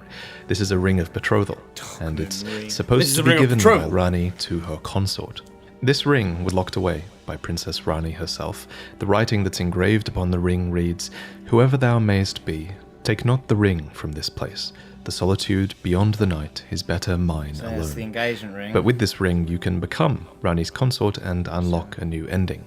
The ring goes on to say that Ranni is an Empyrean, and any consort of hers would by rights earn the title of Lord. So obviously, betrothal was a really important concept to the royal family, but rings aren't the only symbol of betrothal in this family. According to the Dark Moon Greatsword, it is long-standing tradition for a queen of Caria to bestow a moon greatsword upon her spouse. And as such, you receive the Dark Moon Greatsword when Ranni takes you as her consort at the end of her questline. That's why you receive this sword as a reward. Now, Rennala was once betrothed to Radagon. Where then is his Moon Greatsword? Well, it's actually in the game, but it's quite well hidden, and you might not have thought this was it when you looked at it. It's in the consecrated snowfields, wielded by a misbegotten crusader.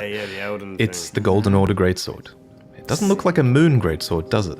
Well, that's because it used to be one. No, not the blue one. Greatsword made of light, modelled after the Elden Ring itself, forged by King Consort Radagon to proudly symbolize the tenets of the Golden Order.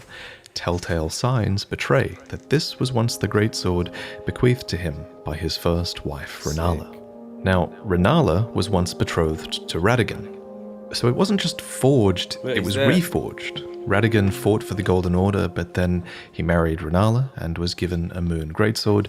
Then when he left Rennala to return to the Golden Order, he reforged his Moonlight Greatsword into the Golden Order Greatsword instead. As for why it's wielded by a misbegotten crusader, your guess is kind of as good as mine. I guess a few interesting things to note here is that the Misbegotten's hair is red, like Radagon's, and also just that Misbegotten in general always seem to be in possession of these legendary armaments. There's also the grafted blade greatsword in Castle Morn, for example, as well. At the back of Rennala's room, there is a statue of Radagon, despite him leaving her so long ago. This is the same statue design that was commissioned for the Erdtree capital, the same statue that reveals that Radagon is in fact Marika. If you're not familiar with the concept of Radagon being Marika, you should go and watch my previous lore video. The whole point of that video is to lay the groundwork and the foundations for all of the lore that I'll be discussing in the videos to come. I've actually got a few corrections for that video that I'm going to talk about at the end of this video, so stay tuned for that. But back to the statue. What I want to talk about isn't the statue exactly, rather it's the backing of the statue, this crisscross pattern. This mesh, it's actually really important to Radagon as a character. It's basically like his seal, it's his symbol. Technically, it's also his Elden rune.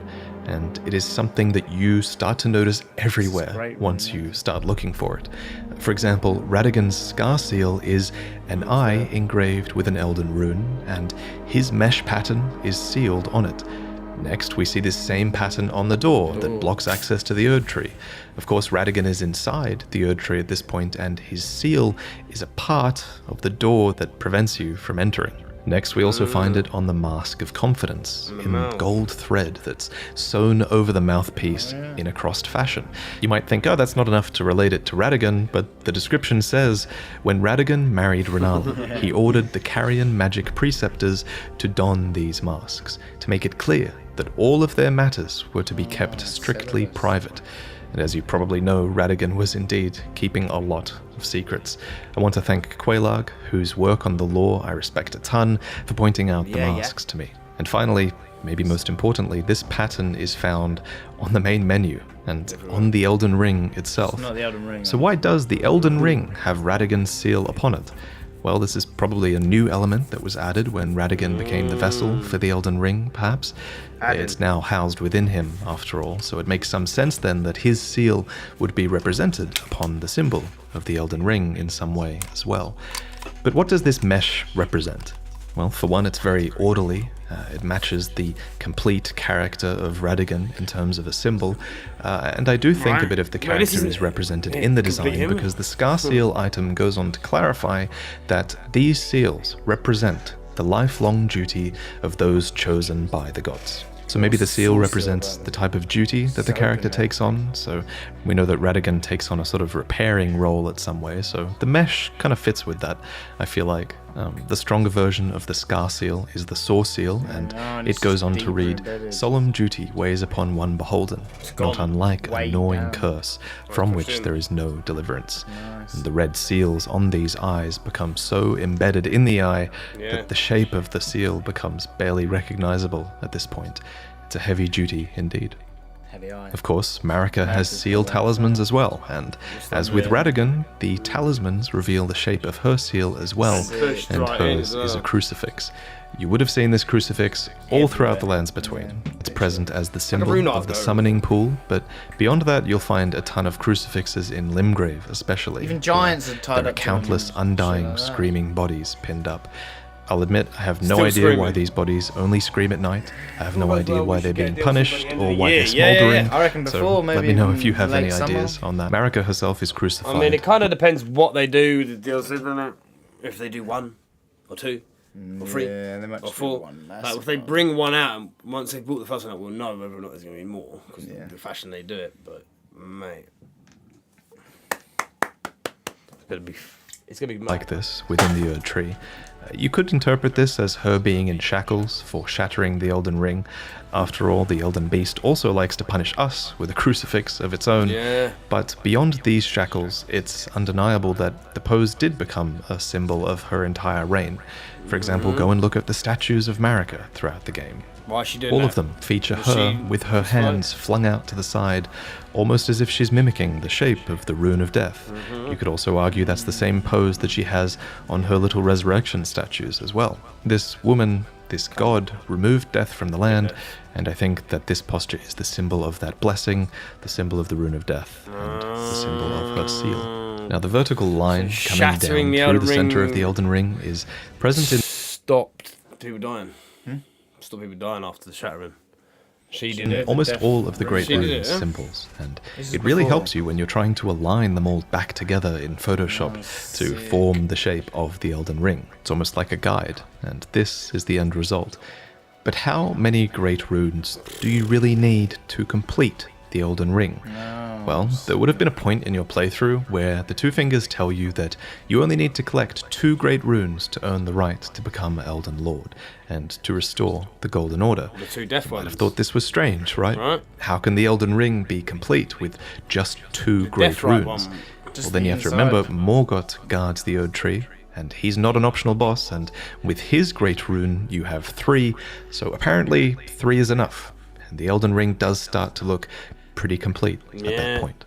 We've seen 3 rings, fact, haven't we? even if you get every Great Rune in the game, and theoretically fully restore the Elden Ring, it's possible that it's still not really complete from a lore point of view. I mean, for example, in Farum Azula, there's an even bigger Elden Ring that has even more rings on it, if you count them all.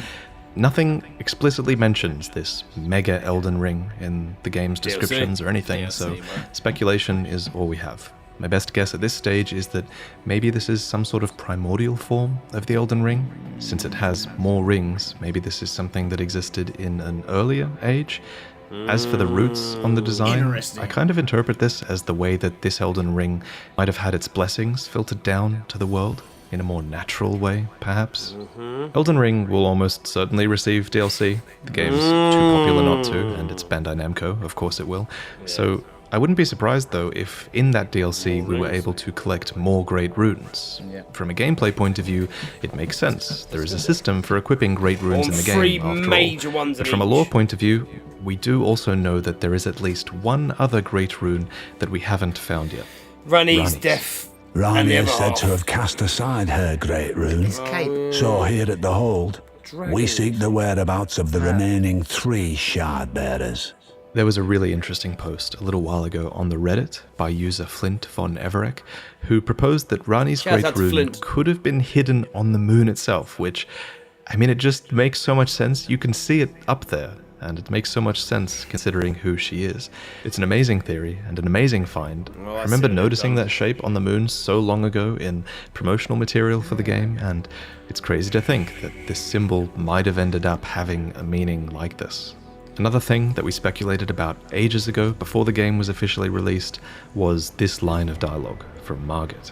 Cower in fear of the night. The hands of the fell Omen shall brook thee no quarter. Now that the game is released, I think we have an explanation for why he says this. The hands of the fell Omen might just be the Night Cavalry. According to their armor, the Knight's Cavalry, who now wander the dim roads at night, were once led by the fell Omen. That said, the set does make it clear that they used to be led by the fell Omen, and that they're not anymore, I guess, so take that theory with a grain of salt, I guess. And in fact, you should always be taking what I say with a grain of salt, especially in these early days, as we're still all figuring out the lore.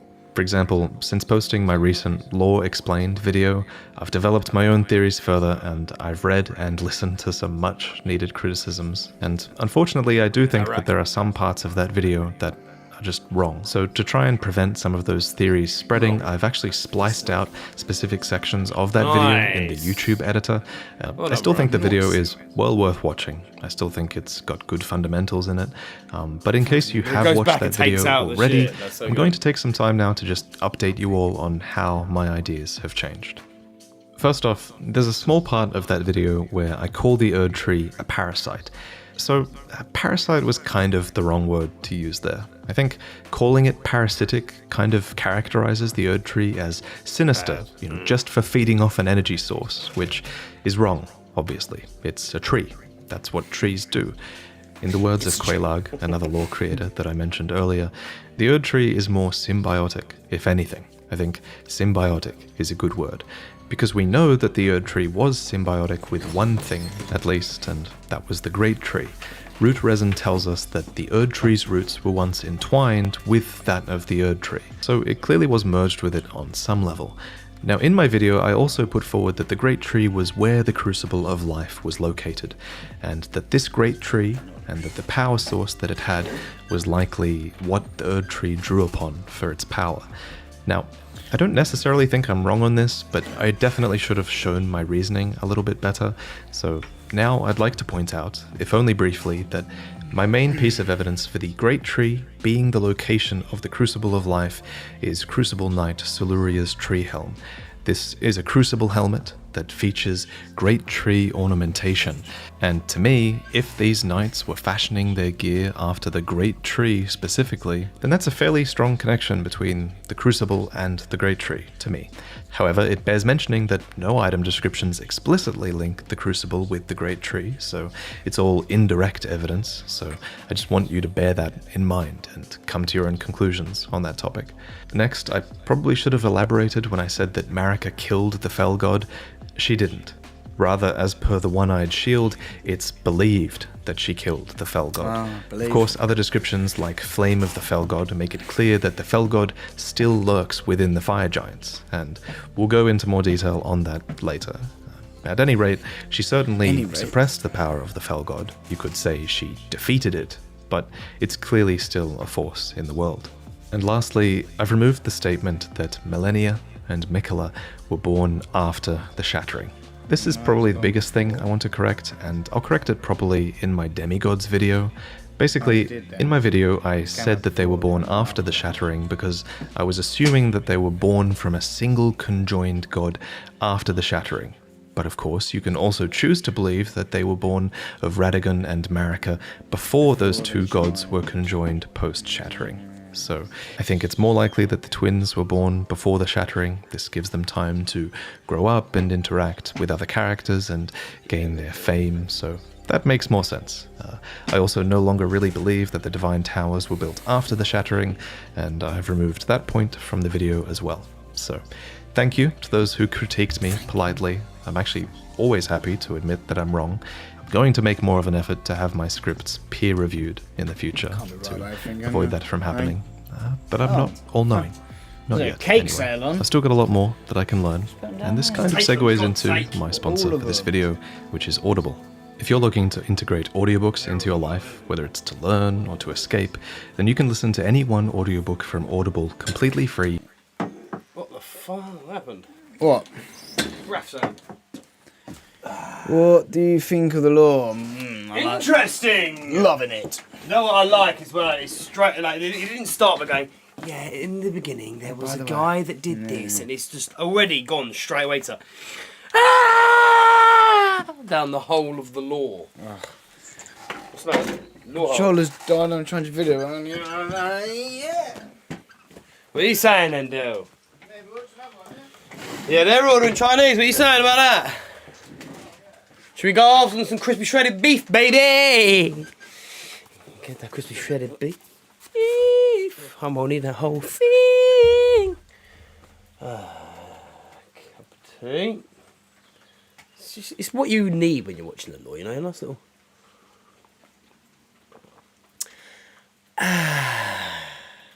And just gets you right in the mood for watching. I wonder what.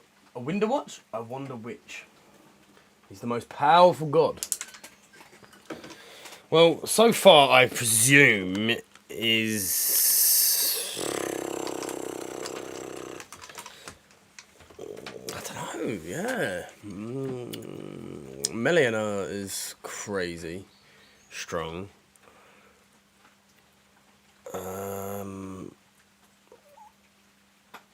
Radagon, I don't know really. It's kind of hard because I don't know what the story wants to tell us is the best, rather than what the game is telling us is the hardest.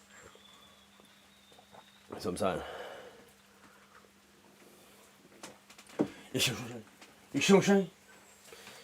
Do you see what I'm simply saying? I don't know which one he was going into next. Where's the lead for the controller?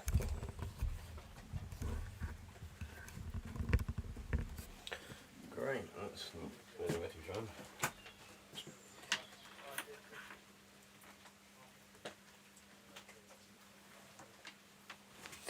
Get that out.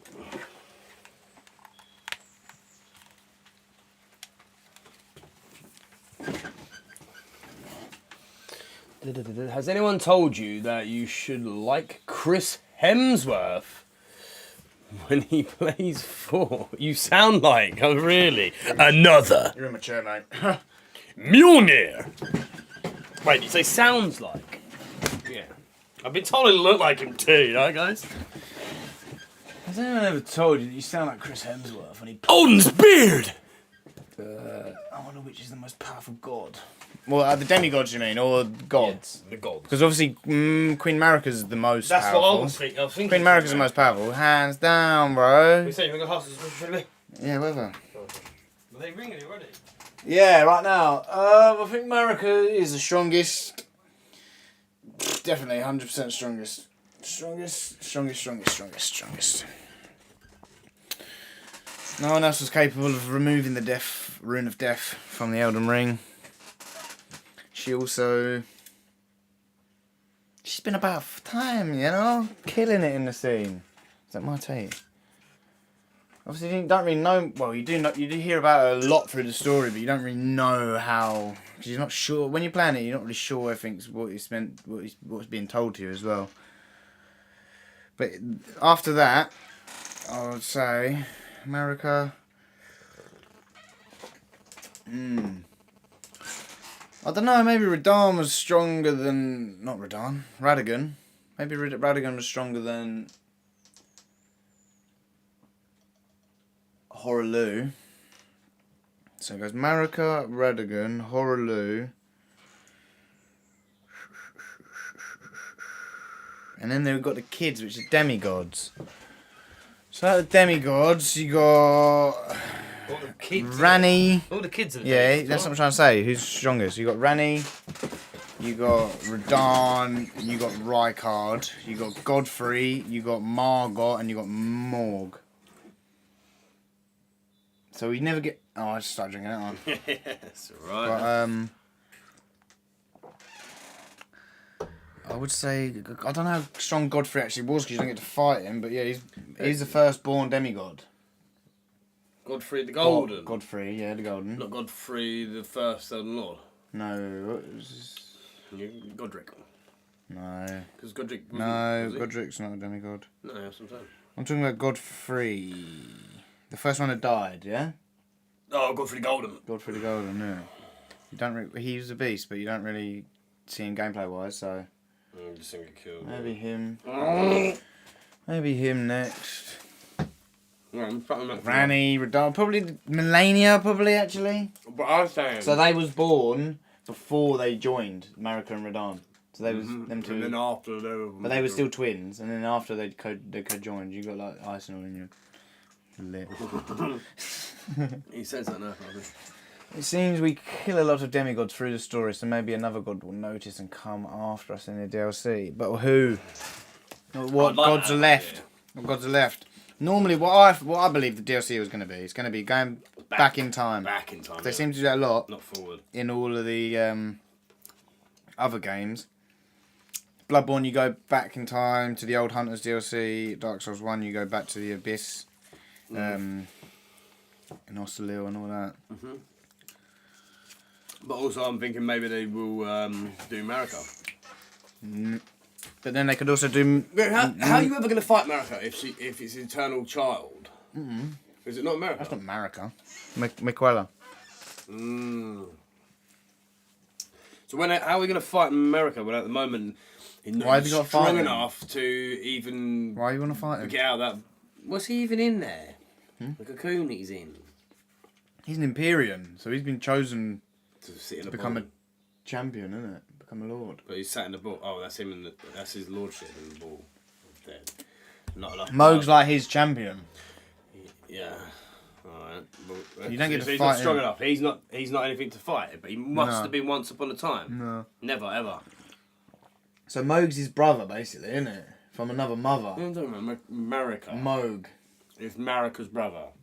Marika's why are you saying Marika all the time? Who are you trying to talk about? Queen Marika. Yeah, but you just call him Miquella Marika. Well, I'm talking about Marika, though. Yeah, what about her? She's a god, not a demigod. Everything I just said. Okay, very nonsensical. I'm saying the Brer and the Bull, Marika, yeah? No! His arm hanging out. Miquella. Oh, piss off. That's his name! Queen Marika. That's his name, Queen Miquella. He's not a queen, he's a boy. He's a boy with a massive arm and he can't fight us. Fight me. No, Mohg's his champion. But Mohg's his brother from I'm another mother. I don't care about him. Who? Why are we fighting Queen Marika? For what? What are you doing? For shattering the Elden Ring? Yeah. As who? She's done all this. She's the reason that Malenia has that move. But she's not known to be defeated by someone necessarily. Not known. Do you know what I mean, though? She's never known defeat. Maybe if you do fight her in the DLC, yeah. Well, she's kind of Is that her? At the end of the boss, anyway, that's her. Right? Right? Yeah, in that ball. Oh, wait. That's her and him, Radagon. At the end. Look, the dead. You know what I'm saying? Yeah. Too late to even So see fighting Marika her. because it's Radagon now. That is Radagon and Marika, but not. It's We're not well too late. Yeah, we're well too late. So there's nothing else that happens after that, so I'm thinking the DLC could be after, but not now. Yeah, it's probably open end.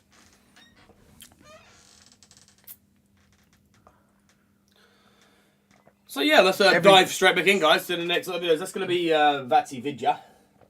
If you found out that your mum is your dad, would you care? Your mum's your dad. Your mum's your dad. Don't be mad. Well, no, because the thing is, they were two separate people before. So what would you do if you found out But your you dad, wouldn't Radagon, was your mum, Marika? But you wouldn't be finding out because you'd know as it was happening. I don't think you would. I don't think you would. They'd be like, listen, son. I'm changing ever so slightly into a woman. That's not how it happened, isn't it? Right. You don't know shattering. He found out that his mum was his dad, and he's pissed. No, Ranni. It would have been a family meeting. I'm now turning into a man and getting surgery. No. Nah, maybe not then. It's a fantasy, bro. They didn't hype. They didn't sit down and let her go. Yeah, we're gonna get do this scientifically. They went, yeah, she was a badass man. She was a man. They joined, didn't it? Now they're nothing. Now they're nothing. They don't. Non-binary. Yeah, non-binary. They don't. Wait, is this something personal in your life, Raph? You just found out your mum's your dad? Found out your mum's your dad today. But what are your dad? Is he your mum or? Hmm? Does that mean you're my... How deep does the iceberg go? So... See your world through a new we got another guy here Oppo we're watching. Find He's gone off X5 Varsity Pro. Video now. Don't forget to go check his channel out. Mum's flex. Let you pay later. Because honestly, all Souls content he covers and more and more. Paying 3, interest free. Yeah, you can. Can I buy a brand new top? And the payment's neatly charged? That's brilliant. Taka Miyazaki. Spoilers. He does stuff as non-spoiler as well. Not to be not spoiled, you know. Yeah. If you're still Here we playing have a channel called Nat Is Cool. Don't forget, Joel, check him out. Nat Is Cool. We're not here trying to get views of him. If you don't want to watch us go and talk over it and give our opinions, go and watch it on his channel. Yeah. Loud and clear. I would not care. Wait a minute, I think this is I would not care. Is this a personal thing? Yeah. But why not? But why? Why wouldn't you care? Or why would you care if the answer was the other way round? And why would you not care? Let us know all about it in the comments. And it starts right now. Yeah! Refining and enhancing their trade. From Software utilised their well. talented director Hidetaka Miyazaki to create their magnum opus, Elden Ring. Infused with the creative vision of best-selling author George R.R. Martin, Elden Ring has provided a vast land, deepened with the mythology and stories that surpass even the high levels that From Software set in their previous games. See? The tarnished of no renown arise into the land between, a realm that was once in order, ruled by Queen Marika the Eternal. But the source of this realm's power, the Elden Ring, was shattered, throwing the lands between into a war amongst Marika's children in order to determine who will become the next Elden Lord. Aided by the maiden Melina, the Tarnishes led through a world of unravelling mystery, with stories and quests linking together to form a vague and mysterious narrative. Yeah, because of this, many have proposed countless theories and ideas as to how and why the events of Elden Ring took place. An iceberg chart is a way to formulate and present these theories, with the more common and simpler facts and theories appearing at the tip of the iceberg. The deeper down the iceberg we venture, that's nice. the more perplexing and obscure the theories become. As Elden Ring is still a relatively new game, we've created our own iceberg, especially for this video. It's full to the brim with many theories and conspiracies proposed and discussed by the Elden Ring community. So let's unearth our lost grace and explore the Elden Ring iceberg. Elden Ring. Rise up, young tarnished! And come watch the iceberg lord as we delve deep into the Elden Ring. Yeah, where was that? Never happened, did it?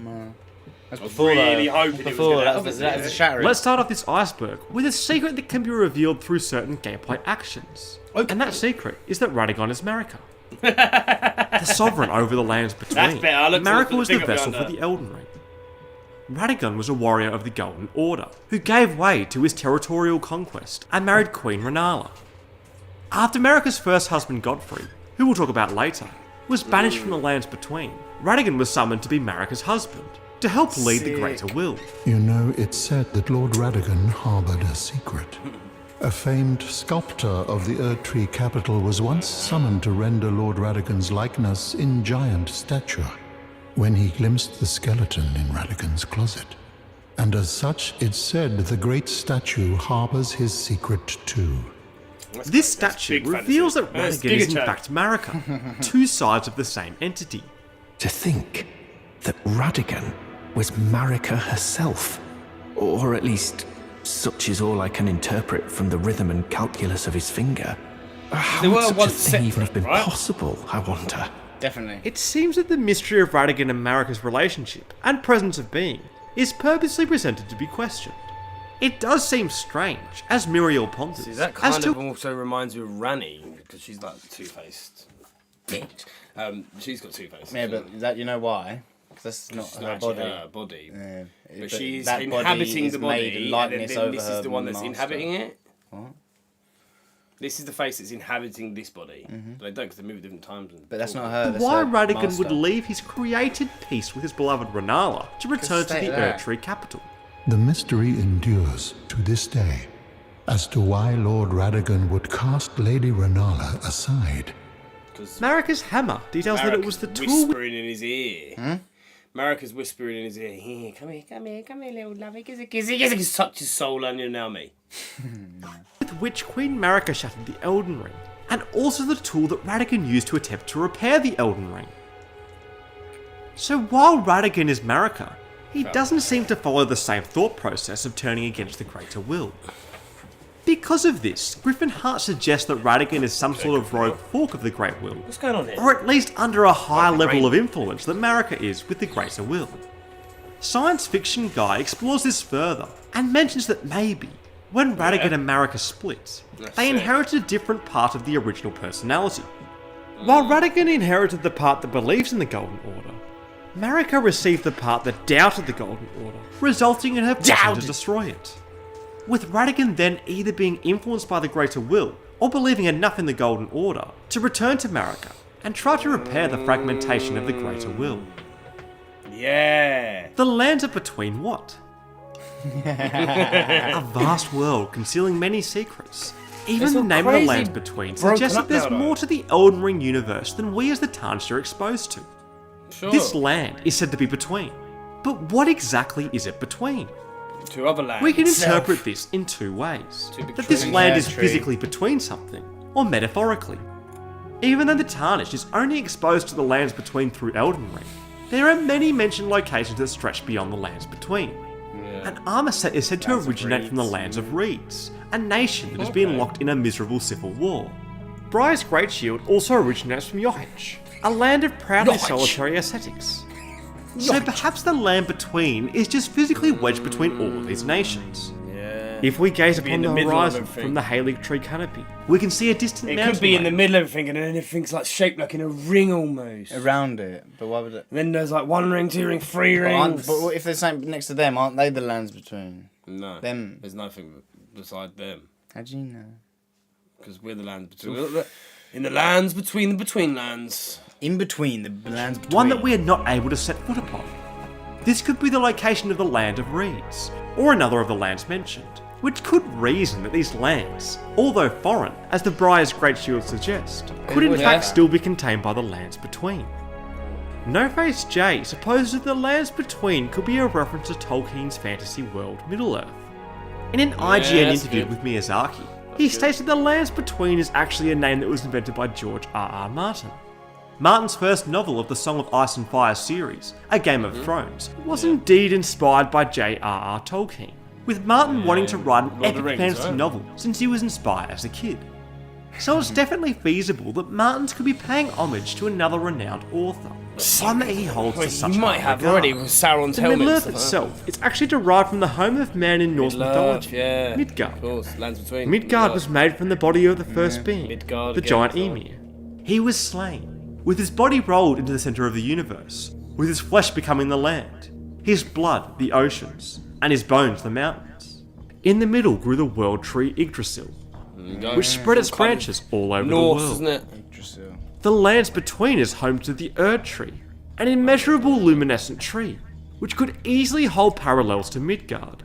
And From Software is no stranger to Tolkien references. Analon in Sindarin, a fictional language that is primarily used in Middle-earth, translates to Sunhaven. In Dark Souls, Analon Do served as a throne for Lord Gwyn, the Lord of Sunlight. Likewise, in Elden Ring, the Numen's rune touches upon the Numen, people who come from the same stock as Queen Marika herself. This could yet again be another Tolkien reference, with Akasutka Raid proposing that it's a reference to the Numenor, shout out to all the respected a kingdom of men creators, that was established on an island brought up out of the sea. But unlike the Midgard, which represents Earth, the Numen's runes suggest the Numen originate from outside of the land, as well as the Tarnished also having been said to have been banished away from the lands between. But as George R.R. Martin describes the Middle-earth, like the world he created in the Song of Ice and Fire, it's a secondary world, a less science-fictional sounding alternative world. If the lands between has been inspired by Middle-earth, then this could be the lens that we should view the world with. Many, like Chisholm 5000, believe that the land between is actually a metaphorical representation of the afterlife, or a sort of purgatory, the lands between life and death. You're tarnished. You're dead. Who yet live? But this afterlife seems to be more concretely represented by the Erdtree, with souls returning to the Erdtree upon death. Fran proposes a more physical hypothesis of the lands between, stating that it's actually located between places vertically. Beneath the land between lies the underground eternal cities of Nokron and Nokstella.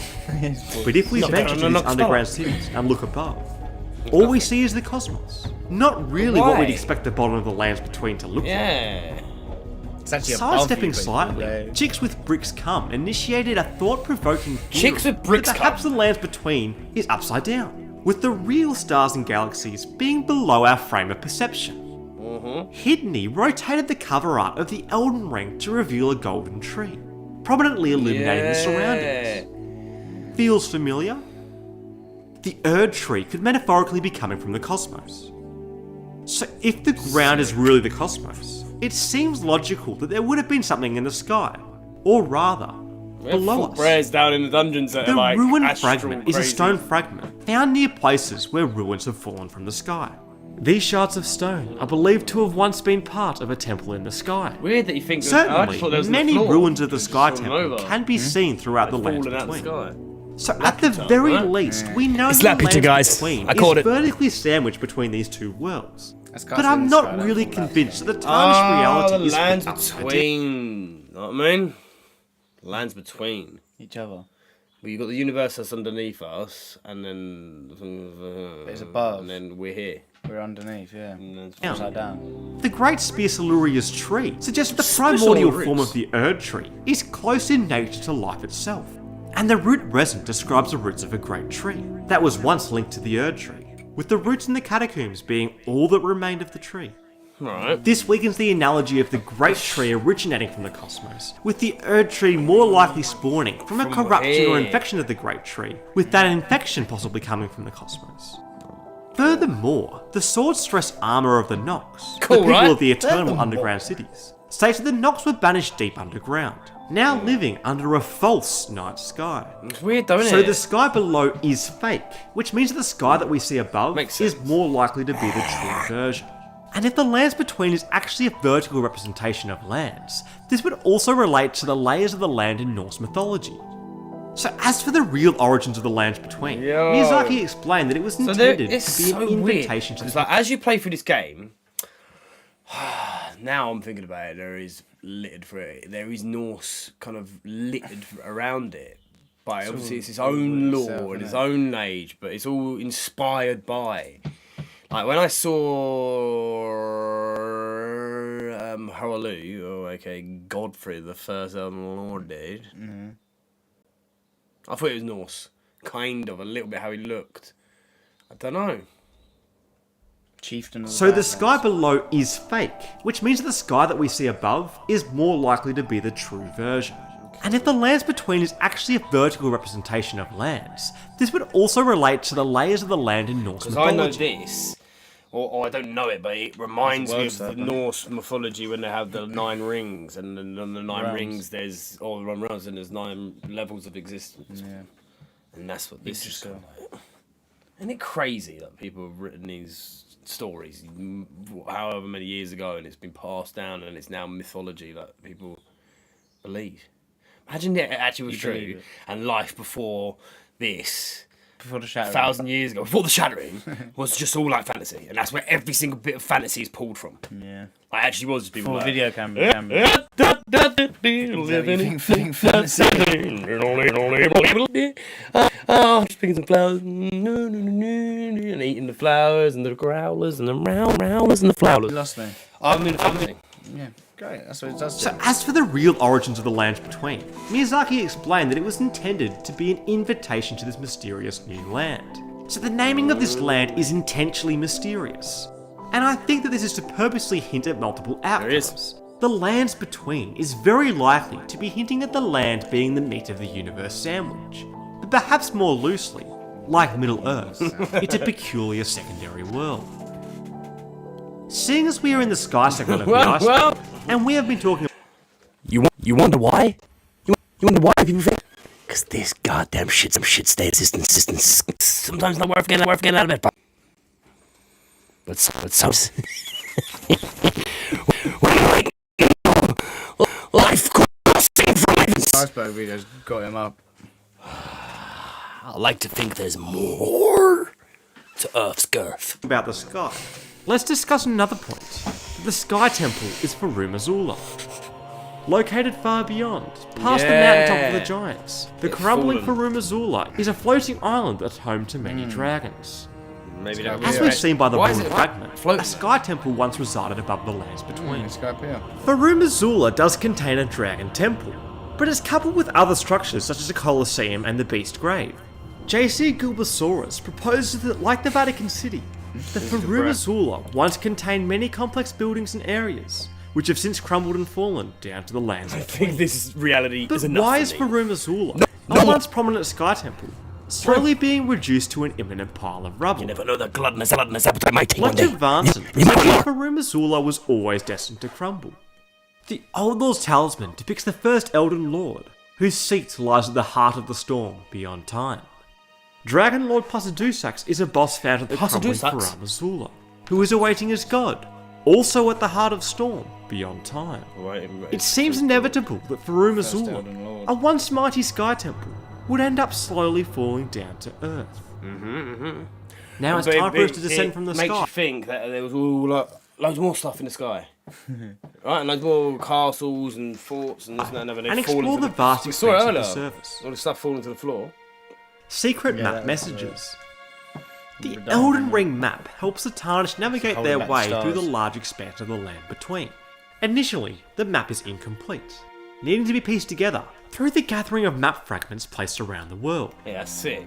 If we examine a more complete map closer, riddled throughout the ocean, we can see some sort of text or cipher, fading away into the obscurities of history. We pointed this out. These marks could just be an artistic flair, or suspiciously placed cuts through wear and tear. But some of these marks are placed purposely inside of ribbons, almost as if they are representing the names of places. I think it's the So could these texts be hiding a hidden message? Land. Another track from the Elden Ring beta showed a concept variant of Limgrave and the Weeping Peninsula, and it contained many cryptic runes scattered around the map. Several Chinese Elden Ring fans, including Hephaestus 2020, discovered that these runes were in fact the Yi script of Liangshan. No way. This Yi language and the art surrounding it didn't actually appear in the final release map of Elden Ring, but the location of these strange markings correspond very closely to this map with eligible writings. So then let's see what it says. So maybe the decryption of this language will actually hold clues as to what these markings mean. And credit goes to Uyanks for translating the videos. Sometimes I do feel like when they put these things in games, some of them are to be read and some of them are aesthetics. You know what I mean? You can sit there and try and read it. Originally created by Blast Wallace discussing this Elden Ring beta map. The markings surrounding the Weeping Peninsula are depicting the four seas. The East Sea, the West Sea, the South Sea, and the sea to the west of Limgrave being the North Sea. Just above the text of the North Sea, there's a warning stating, "Do not listen to the songs of the lying mermaid." In Greek mythology, the sirens lure nearby sailors with their enchanting music. So it's Greek now as well. To shipwreck on the rocky coast of their different inspirations. There is an image in the beta of the leaked map, but this was mythologized. It's making me think about God of War, where it started off in Greek and ended up in Norse. Obviously, when one game gets something right, you notice when God of War came out, everything went Norse. And you know, now this is kind of carrying on that. Now you get to ride on a Norse. But these people creating this design this game know that people are actually quite into Norse mythology. People are quite into Greek mythology. And it's buzzing in the last 5 years, so let's put it in this. Taken from Paolo Fulani's world map. So it's most likely just a placeholder. But maybe this island of mermaids could relate to the nearby Dragon Communion Island. Yeah, this is in a whirlpool of water beneath the Dragon Communion Island, there is another warning. Multiple witnesses to a sea serpent. Danger. Warning. But these aren't the only dangerous water creatures found within this map. The markings near the Bridge of Sacrifice detail that the body of water between the Wheaton Peninsula and Limgrave is called the Kraken Channel, which also happens to originate from Greek mythology. A Kraken can also be found on the map to the west of Limgrave, but it does look like it's been crudely placed, being roughly ships. If we venture northeast between Limgrave and Caelid, we can see yet another warning. Monster habitat, do not get close. While at the far south of the map lies the Moskin Strolman, popularly known as the Maelstrom. It's one of the strongest whirlpools in the world, located off the coast of Norway. I see. The Limgrave continent is titled Sea God Continent, while Stormvale Castle is strangely translated to Edinburgh Castle, perhaps being the castle that inspired it. There are many other markings on the map, from different motorbike models, except for the opening passage of the HK story, to From Software employees signing their name. So it kind of feels like a bunch of red herrings created by From Software, disguised as ancient text in order to add some flair or authenticity to the world of Elden Ring. Floral authenticity. It certainly wouldn't be the first time that they've done this. Can't believe you've done this. This could also mean that other codes in the Elden Ring universe, such as the it's a big coded version of sword it. and Cypher Party, Yeah, you had the little one, didn't you? frustratingly may not have a key Cypher. to unlock their riddles either. The coded sword description does state that it's a blade comprised of a formless cipher, but I just hope this cipher hasn't been solved yet. But there isn't no cipher. Let's spend it's some formless. time delving into one of the more mysterious life forms in Elden Ring, the Albinaurics. The Albinaurics are an artificial humanoid life form, and they are seen as impure, having been made by human hands and untouched by the Erdtree's grace. Due to this perceived lack of grace, the Albinaurics are treated as outcasts by most in the lands between, having been tortured at the Volcano Manor and having their Albinauric village destroyed. The whole village is finished. The Cosmongers have destroyed everything. The whole village is finished. Tortured at the Volcano Manor and having their Albinauric village destroyed. The whole village is finished. The Cosmongers have destroyed everything. That's the guy you find hiding. No one that remains has their wits about them. There are two distinct types of Albinaurics, categorized Remember into him? generations. He was alright. The first generation of Albinaurics are those who cannot Popping walk, and locking out. often mounting themselves on wolves, using an Albinauric longbow of delicate silverware. You should have definitely been able to. They also bleed a rides. silvery white liquid, which Venator IV suggests is mercury, postulating that the mercury, being a heavy liquid metal, kept pooling in their legs, unable to circulate, essentially crippling, and their legs Everything being has got preserved, because laws, mercury is I love also that. a great preservative. The arrow there, you just fired. Maybe this is why many of the Albinaurics seem to attack you in the village of the Albinaurics, because they have gone mad through the poisoning of their mercury blood. No one that remains has their wits about them. The second generation of Albinaurics are shorter than that of the first generation, becoming less humanoid, with larger heads and greyish skin. But these Albinaurics are much more agile, being able to walk, and even cartwheel their merry way around. While I do like the thought process behind the Albinaurics having mercury blood, if the second generation's blood is the same as the first, I think the blood would more likely be made of silver.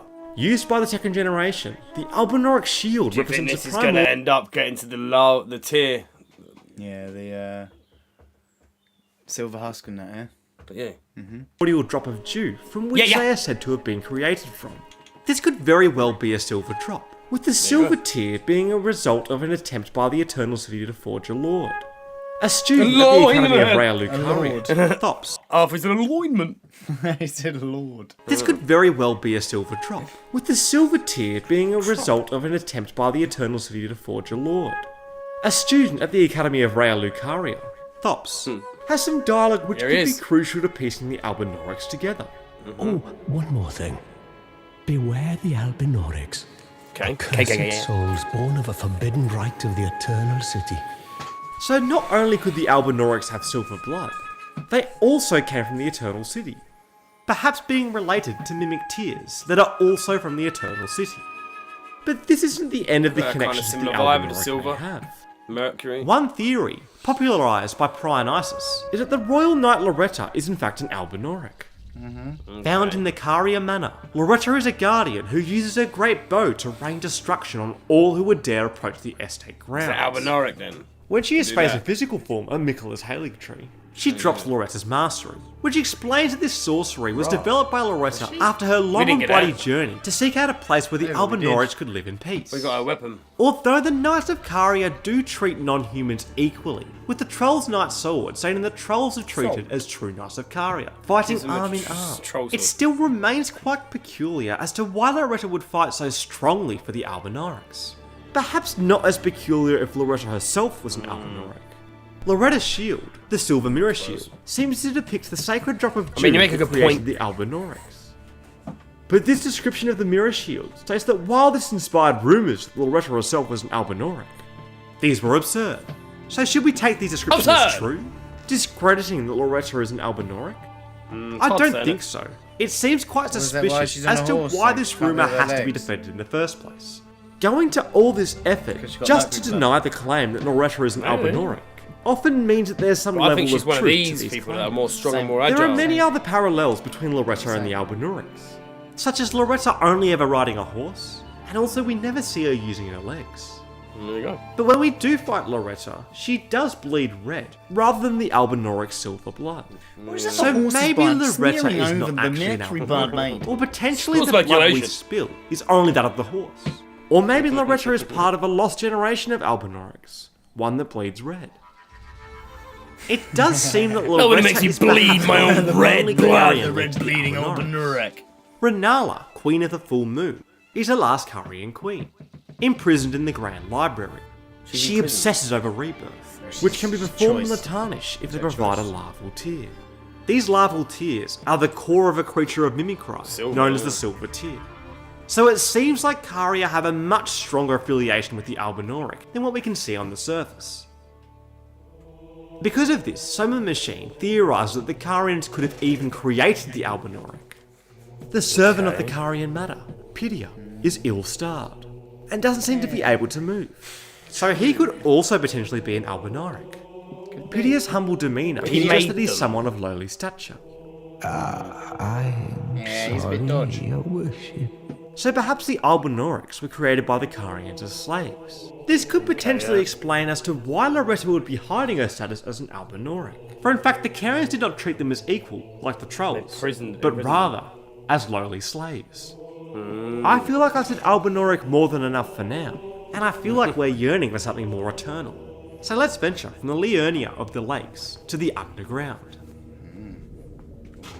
Elden Ring is a From Software prequel. As Elden Ring is released by From Software, it's almost natural that many of us would try to tie it together with other From Software games. Even as early as 2019, fans such as Luminor were speculating that the Elden Ring was a prequel, more so the birth of the Dark Souls series. Both the Dark Souls series and Elden Ring are influenced heavily by Norse symbolism, as we've touched on earlier in this video. Malenia, Blade of Miquella, is seen wearing a Valkyrie helmet. Valkyrie in Norse mythology is a female figure who guides the souls of the deceased Nordic to the afterlife. These Valkyrie are often accompanied by ravens, with the Old Norse textbook Prose Edda receiving Valkyries and ravens, accompanying the wise victory tree Odin at the funeral feast. In the Dark Souls universe, ravens are also heavily associated with a female figure, Velka, the goddess of sin, overseeing the list of the guilty, one day facing the wrath of the Blades of the Dark Moon. Now this Raven comparison is quite a weak connection between Elden Ring and Dark Souls, and with only the Elden Ring trailer to work off back in 2019, many refuted Luminor's theory, citing that it was a new world created by Hidetaka Miyazaki and George R.R. Martin. And I do actually think that it's more likely, like T-Zan is Mad suggests, that the Valkyrie helmet is most likely a reference to Berserk, something that the Soul series is heavily inspired upon, as it's similar to the armour worn by the noblewoman Farnese de Vendimion. But once Elden Ring was released, and many were able to experience the world of the land, this tune began to change. And it was not only Dark Souls that considered to potentially be included in the... You didn't go back. I'm forward. Sorry guys. Sorry, gang. Citing that it was a new world created by Hidetaka Miyazaki and George R.R. Martin. And I do actually think that it's more likely, like T-Zan is Mad suggests, that the Valkyrie helmet is most likely a reference to Berserk, something that the Soul series is heavily inspired upon, as it's similar to the armour worn by the noblewoman Farnese de Vendimion. But once Elden Ring was released, and many were able to experience the world of the land between, this tune began to change. And it was not only Dark Souls considered to potentially be included in the Dark Souls universe. Many parallels were drawn between the From Software games. The inclusion of patches, a regular in the Souls series, could hint at a connection, but I believe this should be taken with a grain of salt lore-wise, as patches is very much a From Software Easter egg, having been a reference as far back as the Armored Core series, with the Link's patches, the Good Luck, being an enemy in one of the missions. But that's not just where the references seem to end. Within the Stormvale Castle are the hostile creatures known as the Exile Soldiers, who strike a strange resemblance to Dark Souls 3 Slave Knight Gale. Gale is a slave knight, and the slave set in Dark Souls 3 states that long ago, only the undead served as slave knights. Warriors used as fodder in the bleakest of battle. They grew decrepit, their skin charred black, and their bones twisted. Eventually they went outright mad, but were never relieved from duty. The only slave knight we do see in the Dark Souls series is Gale, so the slave knights must have been close to wiped out before even the events of the first Dark Souls. In Elden Ring, the Exile Soldiers comprise the bulk of Stormvale's defences, and the Exile set states that these soldiers were sent to the penal colonies. Could these Exile Soldiers and Slave Knights be one and the same? Many fans, upon completing Elden Ring, noticed how each ending could lead to a different series in the From Software franchise. While Elden Ring currently has 6 different endings, they can be categorised into 3 distinct.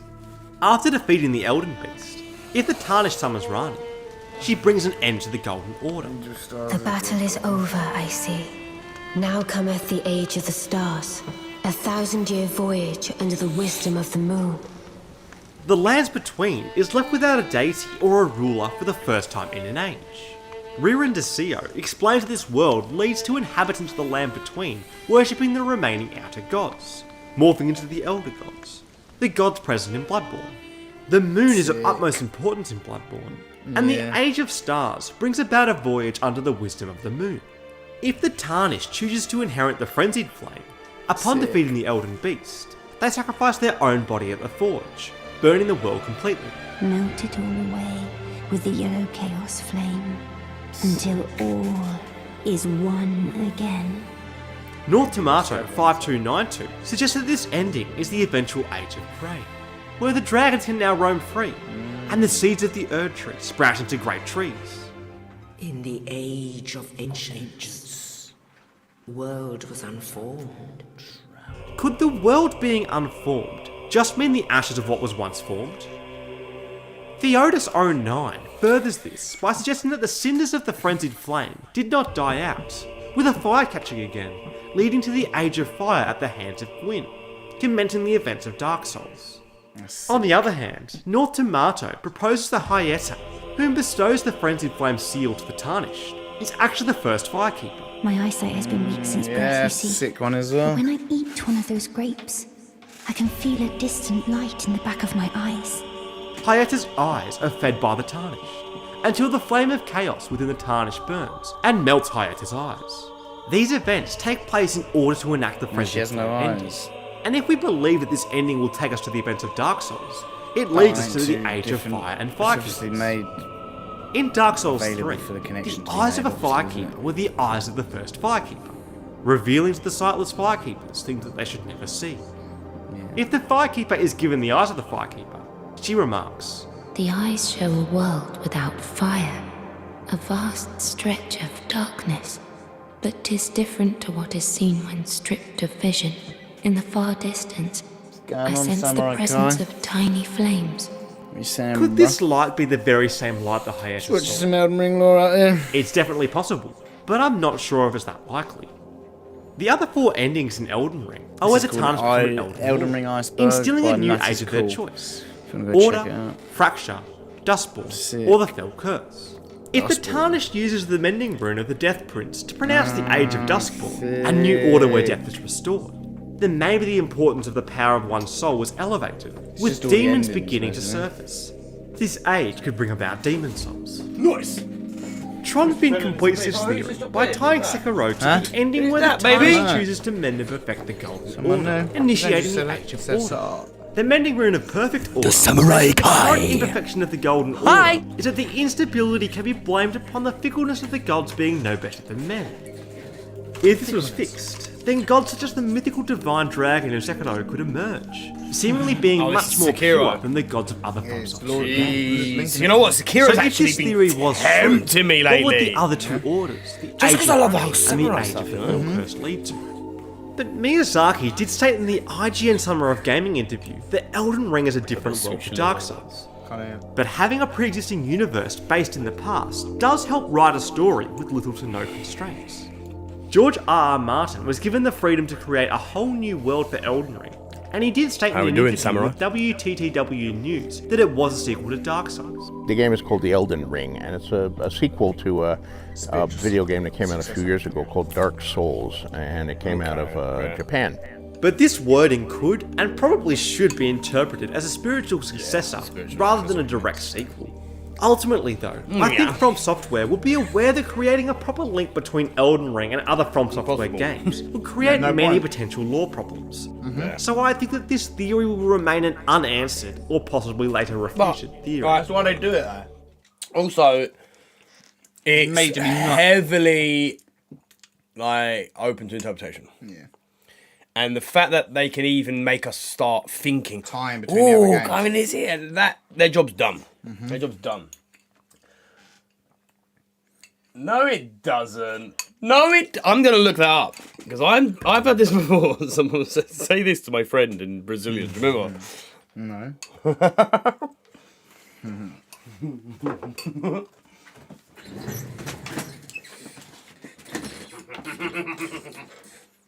What language did he say?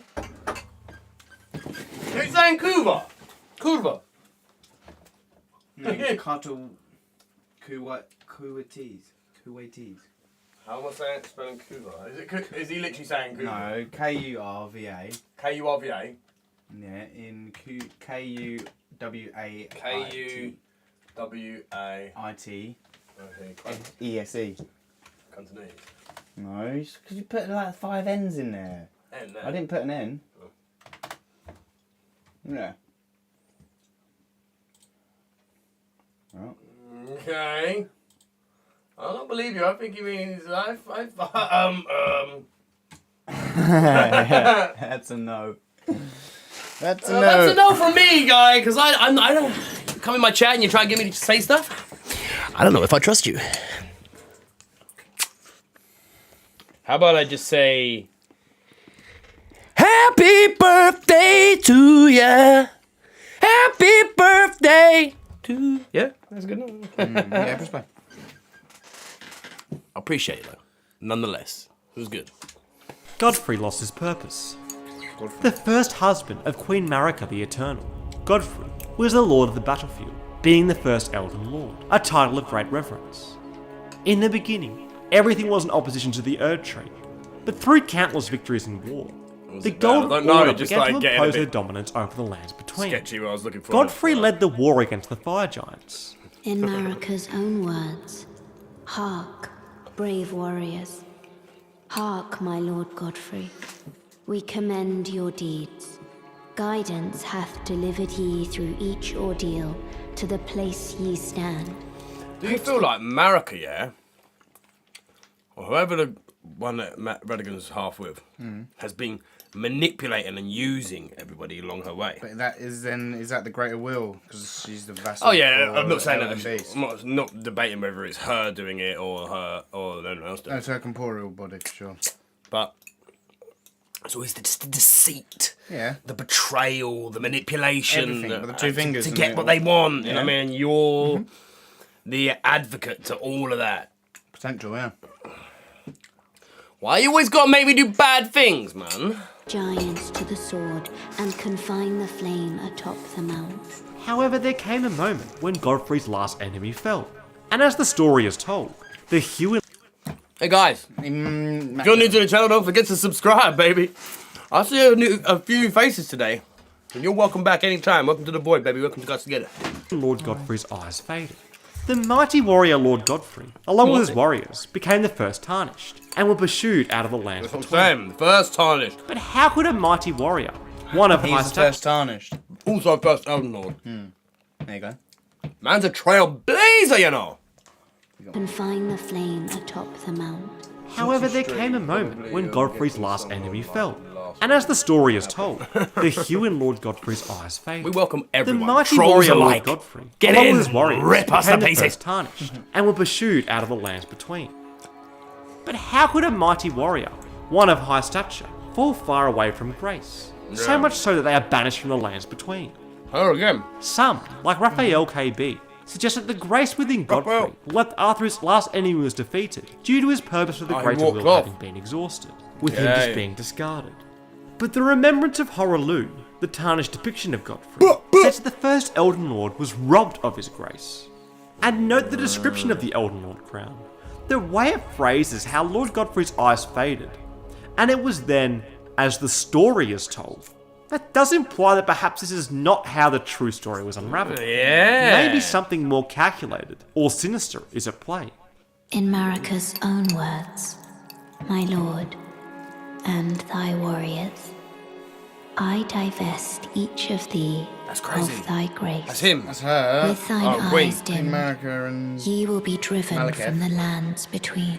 Okay, we're fine. Ye will wage war in a land afar, where ye will live and die. Then, So what's this about it? after thy death, Come back to life after he's been killed. I will as a give demon. back what I once the rune of claimed. death in a minute. Grow strong in the face of death. Wretched, rancid. Warriors of my lord, Lord Godfrey. I divest each of thee thy grace implies that Marika herself has deprived Godfrey and his warriors of their grace. But why would she ever do such a thing? One theory as to why Marika took away Godfrey's grace is inspired by her questioning of the Greater Will's motive. She began to plot against the Greater Will, hoping to strengthen her arms by taking away the grace of Godfrey and his warriors, hoping that they would become much stronger outside of the lands between. And upon And another thing. Another bit of manipulation, because she wants to get her own way and make him stronger so she can... It's not her, though. I'm not saying it's her. Or it is her. It's the Great Will. death being But it's brought always back manipulated. much Plotting against stronger them as well, through no, the grace she's saying. deployed by Right, Marika. That's why she sends him Smithing away. Master Hugh She's is strong. found imprisoned at the Round Table Hold, potentially tasked by Marika to create weapons able to fell the Elden Beast. God is not easily felled, but one day without fail you will have your wish. So please grant me forgiveness, Queen Marika. So Godfrey could have just been one of the many pawns in Marika's plan to dispel the Greater Will. Same. But that theory doesn't really leave all my questions answered. In an Edge interview, Miyazaki mentions that Godfrey is the embodiment of the tarnished long history and struggle, and he was Yeah, he's exiled got- from the lands between. That's why I love him. That's the kind of vibe I got, of that man when I was like, yo, this boy is a big thing. He's gonna roll through in a minute, and then he come through like demanding respect, and I was like, yo, this guy's lineage. It's golden.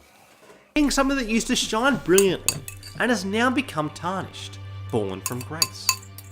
It definitely sounds like Godfrey was punished for something he had done. He could indeed have been used against the Greater Will, but it does seem like he may have placed himself in that situation. Indie Blue 825 poses that Godfrey breaks his vow to conduct himself as a lord, and because of that, he was stripped of his grace and tarnished. The axe of Godfrey, Godfrey's weapon, is symbolic of Godfrey's vow to conduct himself as a lord, later becoming an emblem of the golden lineage. In the second fight. The axe used to be double-sided, but was broken in battle during the Long March for the Tarnished. With the axe being symbolism, this implies that Godfrey's vow to conduct himself as a lord has also been broken. The Talisman Godfrey icon states that when Godfrey vowed to become a lord, he took the beast regent Sarosh upon his back to suppress his ceaseless lust for battle that raged within. That's nuts. So it seems that Sarosh was a beast of the Golden Order's making, used to contain the temper of Horaloo in the channeled form of Godfrey. His temper. If Godfrey's vow was broken, perhaps his lust for battle was no longer able to be contained, and bloodlust consumed him. Even though later, as a tarnished individual, he is still accompanied by the beast regent Sarosh, he easily breaks free of his hold, perhaps displaying his increasing ceaseless lust for battle. Inti Blue 825 hypothesises that Godfrey broke his vow upon the battle with the Storm Lord, Dragon Placidusax. It is said that Dragon Lord Placidusax was an Elden Lord in the age before the Erdtree. Perhaps Marika's war with the Fire Giants, the Storm Lord was the crux to extinguish the Giant's Forge, with the Forge being able to burn the Erdtree. But Godfrey severely wounded the Storm Lord instead, exposing to the Golden Order that he could not be fully controlled. So he was exiled, falling from grace, and becoming tarnished. it's time for us to venture even deeper to the subterranean unseen. The Shattering Grounds. St. Trina is Miquella. St. Trina is a character in Elden Ring that can only be pieced together through items scattered throughout the lands between. The Sword of St. Trina mentions that she's a mysterious figure, with some saying that she's a comely young girl, but others are sure that he is a boy. St. Trina seems to be symbolised by lilies, with her arrows being carved to resemble a withered water lily. And Trina's lily, a pale purple water lily that is on the verge of wilting, being a symbol of faith in St. Trina. Miquella, one of the twins birthed by Marika and Radagon, suffered afflictions from birth, being cursed with eternal childhood. Miquella attempted to grow his own Erdtree, ultimately failing in what became known as the Haligtree. A symbol signifying faith in the Haligtree, Miquella also has a lily, one of unalloyed gold that has also started to fade and wilt. This does seem eerily similar to Trina's lily, and nest head dead. This is more than just a coincidence. And then in fact St. Trina and Miquella are one of the same. Miquella's lily is said to have been beloved by Imperial Miquella in his youth, perhaps when he was St. Trina. To further concrete this theory, we can reference some dialogue from a now cut character, the humble servant Rykard, who's in search for clues that might unravel the mystery of a holy personage that was once abducted from these lands. Also, Rykard then finds the body. The thing is, as well, once they make these games, they start off a certain way, don't they? And they start going with the game, and then maybe they cut a character and cut that storyline. What do you mean when they're making it? Yeah, but there's also that's still left in the data. People are like, oh, this must mean this and this, but sometimes they left it out on purpose. Finally, I have found it. St. Trina's. No, Lord Miquella's cadaver. This, now untold secret, could be that St. Trina and Miquella are the exact same being. And maybe this mystery, similar to the desires of Rykard, will become unravelled as more content is released for Elden Ring. The Seedbed Curse is the Omen Curse. The Dung Eater is an imprisoned Tarnished, and can be found in the remote sewers of the subterranean Shattering Grounds. Shrouded with an ominous undertone, the Dung Eater wishes to curse the entirety of the lands between, so that it becomes a blessing. A curse upon them all, along with their children, and their children's children. For all time to come. This curse, known as the Seedbed Curse, is grown on the corpses killed and defiled by the Dung Eater, preventing the dead souls from returning to the Erdtree, leaving them forever cursed. That's what he's doing. Randomman theorised that the spread of the Seedbed Curse is the very same spreading as the Omen Curse. The Omen are cursed beings in the land between. Having been born malformed with horns, they are viewed as impure, with Omen babies born of royalty kept underground, imprisoned for eternity, while those of common ancestry had their horns excised, causing most to perish. Those that survived were hunted down and slaughtered by the Omen killers. The Seedbed Curse itself seems to also have horns, with the Dung Eater wearing the Omen set, with its malformed depiction resembling an Omen with its horns cut off. The Omen helm explains that this is worn by the Dung Eater, with their form being a vision of the landscape of his mind, and of his appearance as he wished to see it. So it seems that the Dung Eater envisions the world to be cursed with the Omen. The Dung Eater seems to only have male victims, and meticulously targets the male reproductive organs. I will kill again, and defile each corpse with care, just to be sure that when they're reborn, they'll be cursed. It seems that if this Seedbed Curse is a curse to the male reproductive organs, their seedbed, resulting in their children being cursed as Omen. So where did these Omen come from? And why was the Dung Eater so obsessed with the spreading of this curse? The first Omens we are aware of are the twins Morgott and Mohg, the children of Godfrey and Marika. Randomman theorised that Godfrey, upon the loss of his grace, could only produce Omen offspring, while some just loom in the fray. It was like, what the fuck's going on here? It was a kid. It's supposed that Omen children is actually the very reason as to why Godfrey was tarnished in the first place. The Crucible Knights who served Godfrey used the power of the Crucible of Life, the primordial form of the Erdtree. But in time, the strength shown by these knights, even in their appearance, was seen as chaotic and deserving of scorn. Crucible items, such as the Crucible Horn Shield, and the aspect of the Crucible depict horns. So some, such as Flight Harbinger, suppose the primordial life that gives properties to the crucible could be the very same that spawned the Omen, becoming chaotic and deserving of scorn. Right, there we go. So Don't know, I've worked it all out now. Yeah. Worked out Elden Ring. It's Elden Ring. Everything is the same but upside down. So the Omens are actually the Momens. Momens. The Menos. Forced Godfrey, a man heavily affiliated with the Crucible, could have been affected by this later renowned curse. That's just what these Crucibles are the same as the Omen. Random and loosely proposed that Dung I reckon could what have it is been one of like Godfrey's two warriors, forms, and two factions championed of the religion spreading of the believing in the chaotic same thing. omen that was deserving of scorn. almost like two factions The of religion rusted believing in the same anchor thing. does state that while Godfrey and his Tarnished left the lands between with their lord, one boat alone was said to have been left behind. Could this boat have been the boat that was meant to carry the Tarnished Dung Eater, with him managing to stay behind, to spread his curse? I think that potentially the true origins of the Dung Eater could perhaps be larger than this. Hanging from the Omen armour is Hasn't a eat any sun-shaped dung, medallion, have we? which represents both the guidance the Dung Shitting Eater once saw, and the ring to which it will one day lead. Likewise, the radiant gold mask worn by the Lord Gold Mask represents both the inspiration that once shone upon him and the vision of a ring that he will surely find at the end of his pursuit. Okay. There are strong parallels between these, and I suppose that the brilliant inspiration that once shone upon them was the founding of the Golden Order. So Dung Eater could perhaps be a lot older than we think.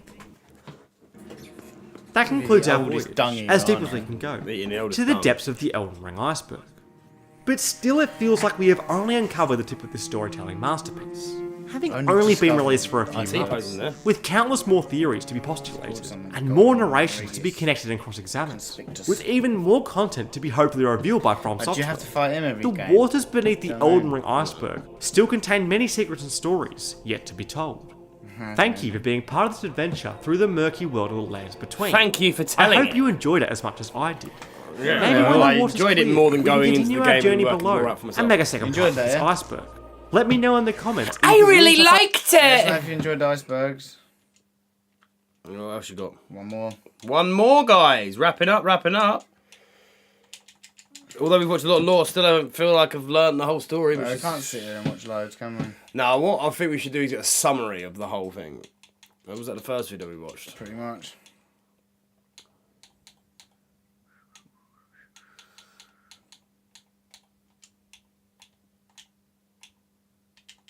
I do not know where it is now. I did not mean to blow your mind. His name is Alan Green. E45, loved by millions of UK bodies, and now finally he can be loved by millions of faces too. Before we start, you don't want to watch a review on a facial lore channel, do you? cleanser. Lore Fast channel on a absorbing lore. and suitable for dry and sensitive skin. Review. It's just what your face needs. Well, I was going to every write some day. reviews to watch as well. E45, loved by well, UK this skin. is advert in the background, which is really annoying. But so this is the ending we got. 3 fingers. We got the ending of the Frenzied Flame. So we're going to end this video on that. We want to drag it look down into the lore of.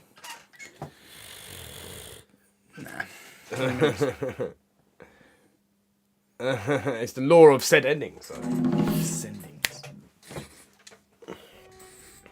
Contains spoiler for the entire game. Welcome. This video is Before we begin, do know that a lot Well, of yeah. information. So this is Frenzied Flame lore by Arlon Green. So it's going to spoil everything to do with the Frenzied Flame. Yeah. So get yourself This in. video comes from the 3 fingers, or agents of the 3 fingers, which means they can all easily be lies, as the 3 fingers themselves is a force of chaos, and their Okay. agents are not much better. So take the They're information worse I than the gathered 2 in fingers. this Agents video of chaos. with a They're the grain of worse than the salt, 2 fingers. because that's just how obscure the flames are. I think that's So how I they want to became the tackle thing. They the took 3 flames from Oh, 2. look at your eyes. Namely, the Frenzied Flame, the God Slain So it's Black Sauron, isn't Flame, it? That's and the mad. Flame of Isn't Rune, or the Giant's Flame. And maybe to an extent the Taker's Flame, but this one is more of an extra because we only get it. Yes, we have. But Right. after going through the lore Boss of versus these boss. flames, Mate, it was pretty cool. Melina versus Talk about everyone. all of So them good. in I'm one just video. like, So I'm like, what? How do they even do that? Do you know what I mean, having the PC and never be able to just do that, it's just crazy. Yeah, I don't know. Splitting it up so the videos that's can be sick, more bruv. hyper focused I haven't on actually watched each of it, the but yeah. flames. with this first video being about the Frenzied Flame. So make sure to subscribe if you want to see more about the How much Frenzied Flame's doing too. Now the reason I wanted to start with the Frenzied Flame is because unlike the God-slaying Black Flame or the Flame of Ruin, the Frenzied Flame is part of the Order. It is technically speaking coming from the same place as the Greater Will, albeit it is said that it was created as a mistake. But I think I'm getting ahead of myself. Yes, First, stop. let's Go back. answer the question. Bring it back. What Okay. is the Frenzied Flame? Flame Frenzy. The simple answer is that it is chaos incarnate. It is the opposite of the Golden Order, where the two fingers are the agents of order, the three fingers are the agents of chaos. Nice. It is difficult to say So for basically, sure if the word we played the game like order Two fingers. all the way through, like And then and then just went all the way into hell. Yeah, and then couldn't get out and just rode it all the way to Niflheim. can be trusted, seeing as they are chaos itself. But at the end of Hieta's quest line, she divines the words of the three fingers for us. Sick. She turns into a seal if you finish her quest. A seal? As in to cast flames. Yeah. You missed it in the iceberg. They were saying she could be the very first firekeeper. Yeah, from Dark Souls, because she's blind as well. And you give her eyes and shit. Give her eyes and shit. Give her shit out. Give her shit Yeah, out. that's what you do to her. It burns. You fucked her. Really? My eyes. They're melting. Is she liking that? No. Is that what you wanted, love? Or did you want an eye bath? Sorry. What did you want? It's too late now. You!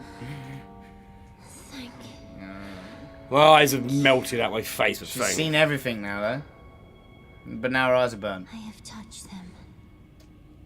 The words of the three fingers. Because she's blind now. She Touch has to the read them words. through Braille. Allow me to divine them. Yeah, All divine that them. there is came from the one great.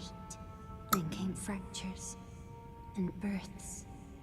And souls. So twisted, The this greater world, man. will made a mistake. Torment, despair, affliction, every sin, every curse, every one born of the mistake. So this is And that's got a funny thing as well, because you can mistakenly choose this ending. Maybe we did, yeah. You know what I'm saying? Well, you're not told anything, can you? This whole thing's a mistake. You're mistakenly mistaking the mistake for not a mistake. For Pete's with sake. the yellow chaos flame, until all is one again. I mean, she seems to be quite chipper for someone who's had her eyes Yeah, melted she wanted out of her that. face. Just what Say she they wants. wish they were never born. Become their lord. Take their torment, despair, their affliction, every sin, every curse. Okay. Then melt it all away. Oh. Is the Lord of Chaos. Oh, wow. So Dark Souls 1. No more birth. Oh. Yeah, she won. In our game. Dark Souls 1. Yeah, that's what they said. This Lords We of done the Frenzy- Dark Souls Lords of 1. Frenzied ending is the beginning Dark of Souls. Dark Souls. Like the age. Yeah. That's what they Because said in the the end of Greater Dark Will Souls, you borrowed become power. the Lord of Chaos. Age of Fire, yeah. But you're just a Lord. Whereas here, you've just become the first Lord. Yeah, but it's a different universe. No, it's not. Well, where is it? From something known It's from something. as the One Great.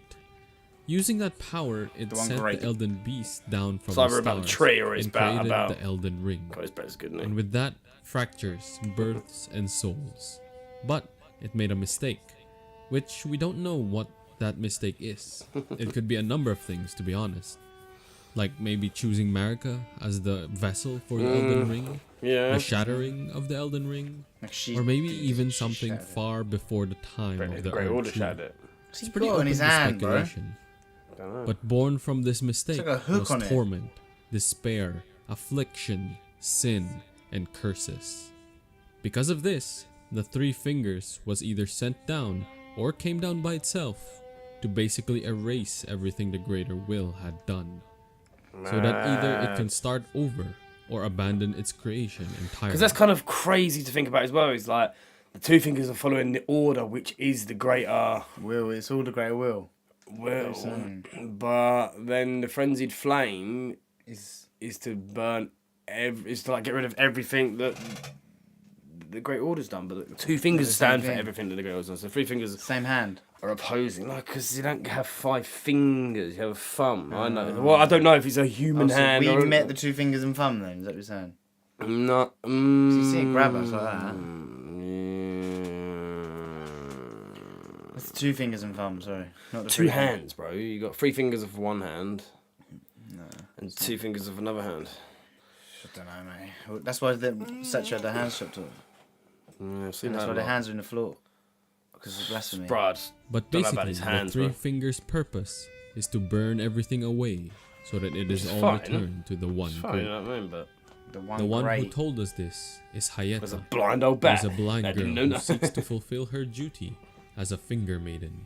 She had seen the distant light of the frenzied flame, and the more shabriri grapes that she ate, the closer she got to the 3 fingers. The distant light that she saw would lead her to no man. But the thing is, who cares? The thing is, who cares about her? Yeah, but the thing is, there's finger maidens all over the shop. Like, just because she's become one, but she's become one to serve only one purpose. She's to serve 3 fingers. The other maiden is serving the 2 fingers. Influence of the frenzied flame, who would donate their shabriri grapes to her, and eventually, it would lead her to the tarnished, who is destined to be Lord. We would give her the final grapes that she needs. Yeah, see, that's what she was. We also reveal to her the truth of what she has been eating. Find a grape for human eyes. And though in the start it sickened her, the madness that was growing within her would supersede her disgust. Some eyes eating. She's gonna get frenzied eventually. Yeah, but she's like asking you for these grapes, and you just go eat them. And it's not grapes, it's eyes. I don't like this one. You got any more? Someone's eyes, bro. Yeah, eye grapes. No, they're just eyes. You tell her they're grapes. Yeah, that's what I mean. Split. It seems like Marika and Radagon, the 2 fingers and the 3 fingers seem a bit split. Seem to split. Yeah. Another parallel to draw. The 2 and the 3 is look. Them 2. 2 fingers opposed by the 3 fingers. America? Yeah, but one of them's a Radagon. One of them's a thumb, though. There's not a thumb, I don't think, is there? Yeah. And there's one hand, then. Yeah. That's a good point. I want to know where their hands came from. Or are they just an embodiment? Or perhaps it was a manipulation by one most revile. Show some appreciation for all the Yeah! You notice how you're playing that in the background? The violin. Yeah. Just the merchants got violins, and the people and the other violinists. So they were all merchants. Alba. They're all merchants in that place. It is very likely that the 3 fingers came to the lands between alongside the 2 fingers.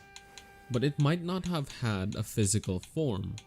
Thus, it could not spread the frenzied flame, at least not until it found perch within the first apostle and the incarnation of chaos. You sound as well now. Shabriri, the most reviled man in all history.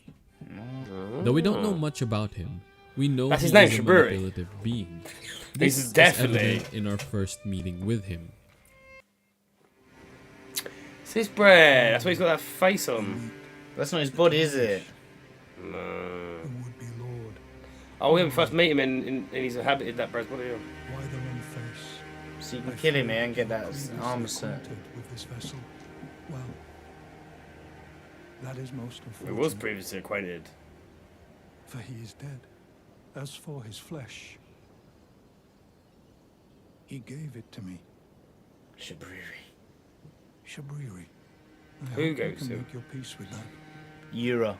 Yeah, but why is he saying Shabriri? That's his name. I don't know, what's he got to do with anything he just said? That's his name. I know it is. What's he got to do with anything he said, though? He gave it to me. Oh, gave it to me, Shabriri. Well, he's saying you should sign yourself, burn yourself up instead of Malenia. Requires her sacrifice.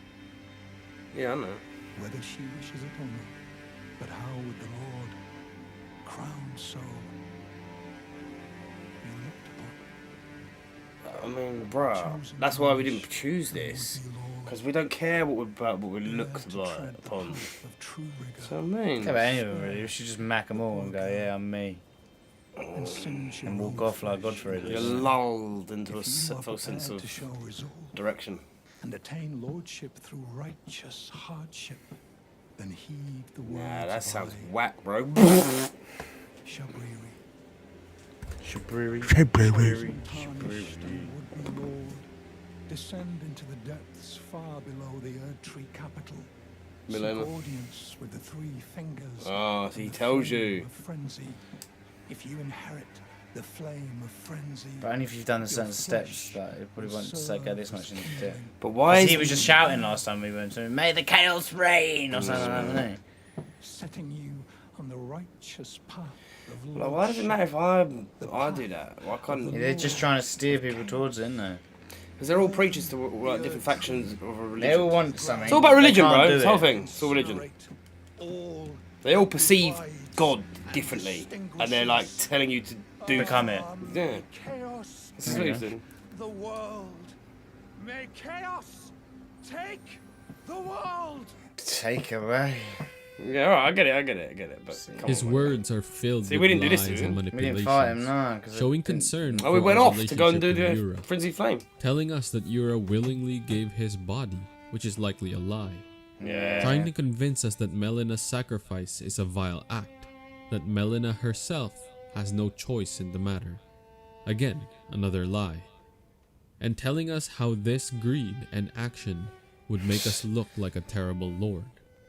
Lastly, conveniently providing us a solution by meeting the three fingers. Though his intent is very clear by the end of it. Because he doesn't really hide his ties to chaos. This is only one of the manipulation Shabriri would do that we actually witness. He has done far worse in the history of the lands between. The wandering merchants that we purchase items from are all haunted by the Frenzied Flame, and it is my belief that it is also Shabriri who put this curse upon them. The Shabriri's woe item description tells us that it is said that the man named Shabriri had his eyes gouged out as punishment for the crime of slander, and with time, the blight of the Flame of Frenzy came Who did that to him when he was the most revered man of all time? Right then. Well in the empty sockets. Slander is a crime of making a false spoken statement damaging to a person or group's reputation. Which group did he slander? The great caravan of the nomadic merchants.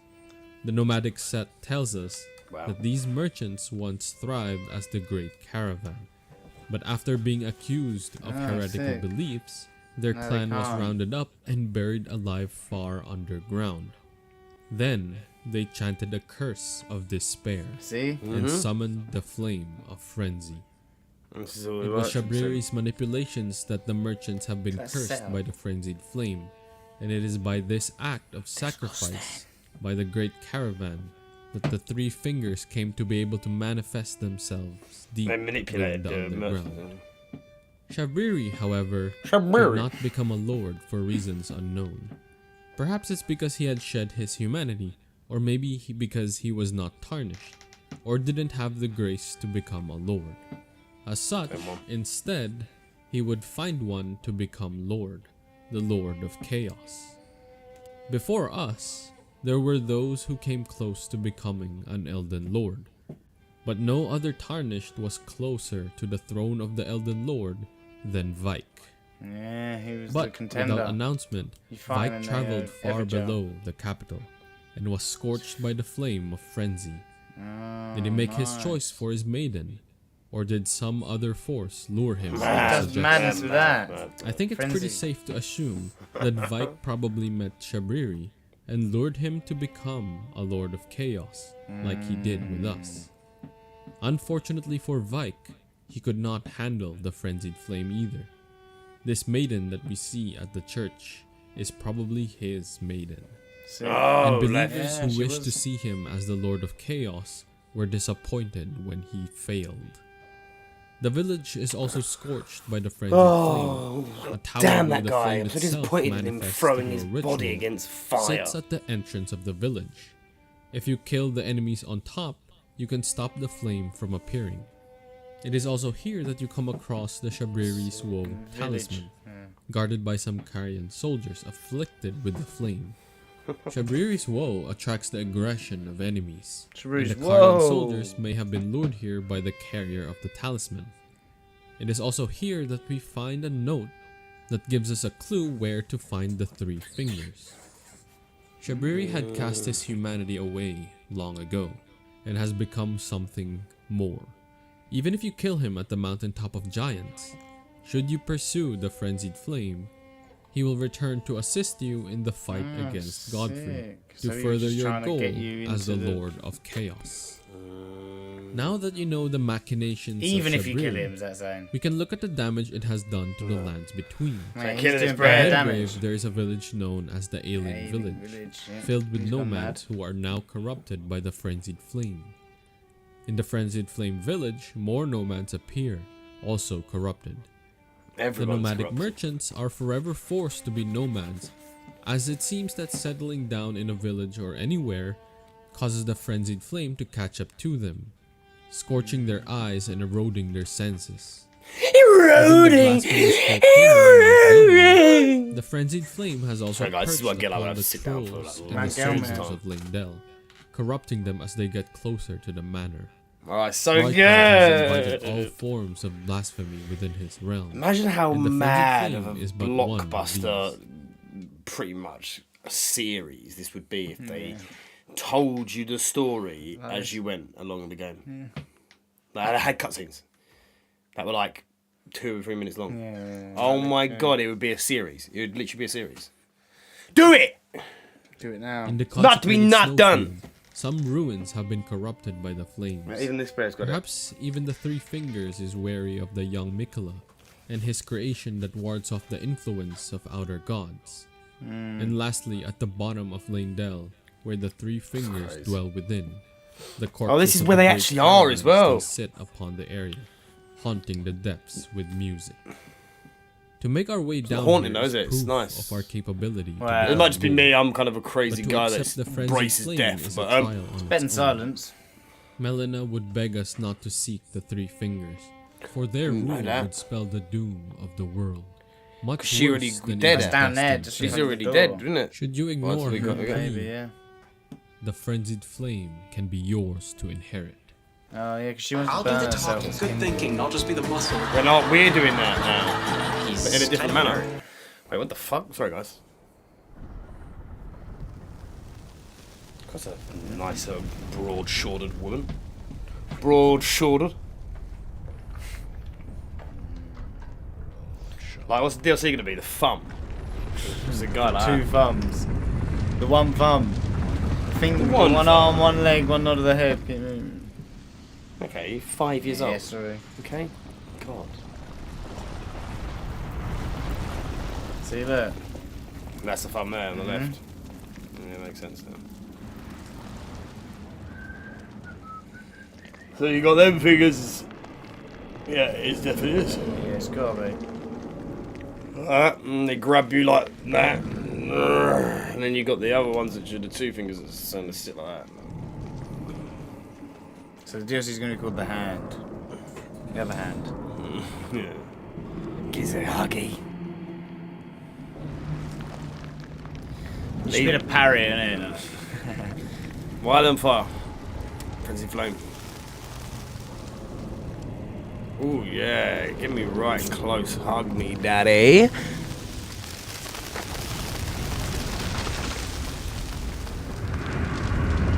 They're a lot more interactive than the other ones, aren't they?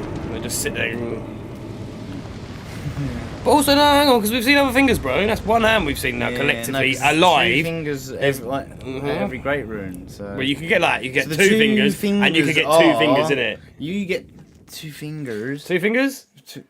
No, 3 fingers, the 2 fingers, and then you get 2 fingers, and then you have 2 fingers. If you're a champion contender, you get 2 fingers, like, trying to get you to be the Elden Lord. Yeah, but where do fingers so everyone's got different fingers. Yeah, but how many overall? many thumbs there are in the world. Chaos. The frenzied flame still burns you. Perhaps none can truly control the madness within the flames. That's whack, isn't it? Even if you are the frenzied flame, bruh, you still can't. Did you say that? Yeah. Yeah, it did. Saying even if you are the Lord. The flame still burns you. Well, it doesn't go back very well, does it? It goes forward really well. Man. It's not very good in reverse. No, I don't think it is, my guy. Oh. Say with your frenzied Lord. Touch me with your hot hands. Touch me. Strangely enough, even if you are the Lord of chaos, the frenzied flame still burns you. That shouldn't do Perhaps that. none You can should burn truly it. control the madness within the flame. Then why the did we do Dear it? Lord, yeah. Do you know what I mean? In order to save Melina, we embrace the frenzied flame. Sick. We use ourselves as the kindling for the giant's flame, as we burn the Erdtree. If you killed Millicent and were unable to create Miquella's needle, then we can no longer get away from the influence of the frenzied flame, and the fate of the lands between is sealed. The only factor now is if Melina is alive or not. If Melina is alive, then she may yet be able to stop us from destroying the world. Shabriri helps us take down Godfrey, and Radagon is but a stepping stone for a true Lord of Chaos. Shabriri It is here that we must burn the world, end the divide, and Oh. return everything to the one. And he helps you fight Radagon. We, the chosen tarnished, champion of the three fingers, This is us. ascend and become. That's good. Become absolutely savagely brutalized by fire, internally burning your. But your eyes didn't burn. Didn't burn. My eyes never burn. Certainly didn't burn. Blurgan anybody? What did he turn to stone for? You know what I mean? Maybe that's crazy.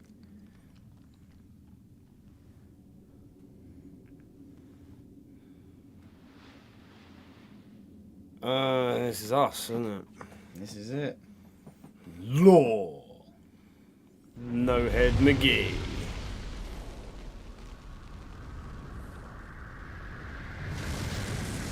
Wanting likes. I get it. That's crazy. I wanted that as a picture, just the body and the head cut out of the background and put it in other places, kind of thing. Yeah, this ending was pretty mad. Pretty maddening. If we'd have known this ending from the beginning, we wouldn't have done half the shit. We wouldn't have. We would have just gone for this, I think. No. Yeah, I think we would have. Probably wouldn't have. Probably would have made my own ending. It's not the ending we thought we was going towards, but I don't think we wanted to be Elden Lord and restore the order, and I'm happy with. I want to sit in the fire of my own self-doing. Be at rest. It sounds like it's just laughing at everyone's. Yeah, it sounds like. No, it's just...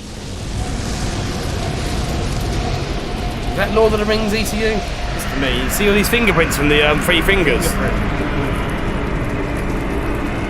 You've seen the connection between the print of a tree and the print of your finger? I mean, they never exactly give you like a good ending. It's us, yeah? That's us. They never exactly like give you. Imagine if there was an ending and it was the good ending. Do you know what I mean? And it restored everything back to sick and lovely and really good, and there's flowers everywhere, and bro, you see like but that's only you see Radagon and Rennala together like on their throne, sitting there like, and the kids are running around. That would be me, bro. Made up, you know. Yeah, but that's only good in one way. Yeah, one way. We just have 8 different endings, and one of them is a good ending. Yeah. Just one of them. It's not good. And it doesn't have to be easy. It's not good though. Yeah, before everything went to shit, bro. It can't be good if it's only one person's wish. No, it's not. Do you know what I mean? It's one person's ending. Let's say that one person wanted you to restore everything back in time. To before everything went to shit and we could all sit in that. All these other bears don't want that to happen. Yeah, that's fine. So that ain't a good ending to them, then, is it? Yeah, but no, like, bro, come on. We For did this like, one bear. an over an underlining good ending. Like, bro. Well, they all skipping. Like, yeah, there's like Rennala and Radagon on the throne sitting there like, oh, happy, the kids all running round. You get married or something. Then you see Radagon, like the hench is bro, in his golden armour, like.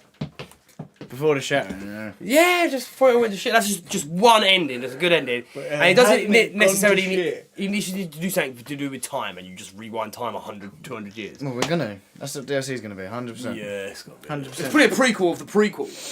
You know? It's probably a pre-sequel.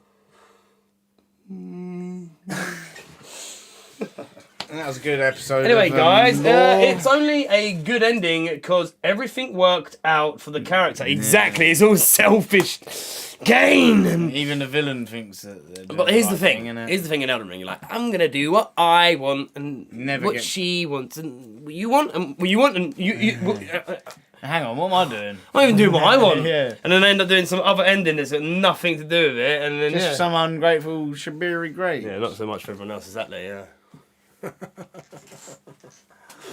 Well, to be honest, Elden Ring's one of the ones that's given us way more choice. Yeah. Too much choice. You don't know what to do with it, so you choose something. Too much choice. So that means you can choose other things when you replay it. Replayability is through the roof. Yeah, and that is probably what they're trying to do as well. But don't forget, these guys have done it. They've made the game of the century. 10 out of 10, 98 Metacritic score, stuff like that. So why not make it last so fucking long and have so much lore in it, have so much this and so much, rather than just having a one shot, come out, done well, and then, have something that it will last an entire life. So I enjoy it when things don't go the way that I was expecting. Yeah. Red herring. Kind of, but like, you saw, I'm just so twisted up in this game. Like, what I'm going to do is going to be the Elden Lord, I'm going to be king of everything, I'm going to make everyone cool. I don't want to make everyone cool, I want to kill everyone. I want to be cool. Well, but like, thing is it's like, you go through the whole story and you're like, oh yeah, I want to restore the Golden Order, and then you find one person in that Golden Order you don't like. Yeah. I'm not going to fucking do that now, I'm going to do this. And then you find some little weird, manipulative skeleton disguised as a little girl, and it's like, see where it goes, and it just ends up being the end. It just ends up being Game of Thrones all over again. Everyone you love gets murdered brutally, and then hold the door, and then you know what I mean. He knew what he was. He knew what he was doing.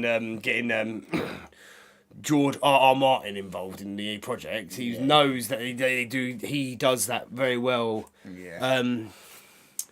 It's manipulative writing, but it's not. It's also like, like they give you the false sense of security, make you think this, they make you think that, and then take it away from you. Yeah. They give you everything and then take it away from you. Bit by bit, yeah. It's crazy. Well, what do you think? You feel like a bit more up to date with the lore now? It's going to take a lot more than that, I think. Yeah. Alright. But on a general basis, the first video we watched was pretty... Let us know in the comments and let's not chat anyway, whatever. We're probably going to do another lore video, I think. Yeah, but this time we're going to go away and we'll find some videos, we'll line them up and we'll get it going again. You know what I mean? It might not be the next stream, we'll probably be streaming. It won't be next stream, maybe do it for after the game's kaput. Or not kaput, but you know what I mean? All the content's out for it. If it's got DLC in the future, see if that's the last one, the first one, whatever. Well, we've still got a little bit to kind of tidy up at the end of our run through, but it's not that exciting for you guys to watch, so don't know if we're doing that. But next we are going to probably do some Tiny Tina DLC. Oh yeah, we've got DLC, guys. Do that. I'll line something else up. I've got a couple of things in the pipe work. But yes, once again, ladies and gentlemen, boys and girls, and all other non-binary beings, I appreciate you coming for the show. We've been Gotsta Geddit. This is the circus and the show. These are the Frenzied Lords, and this has been Elden Ring lore stream. Yeah, is it not lying? Appreciate you. Don't forget to drop a like, subscribe if you're new. We saw some new faces today. You're welcome to the void. And we'll see you in the next one. Don't forget to stream every Sunday, boys and girls and blahs and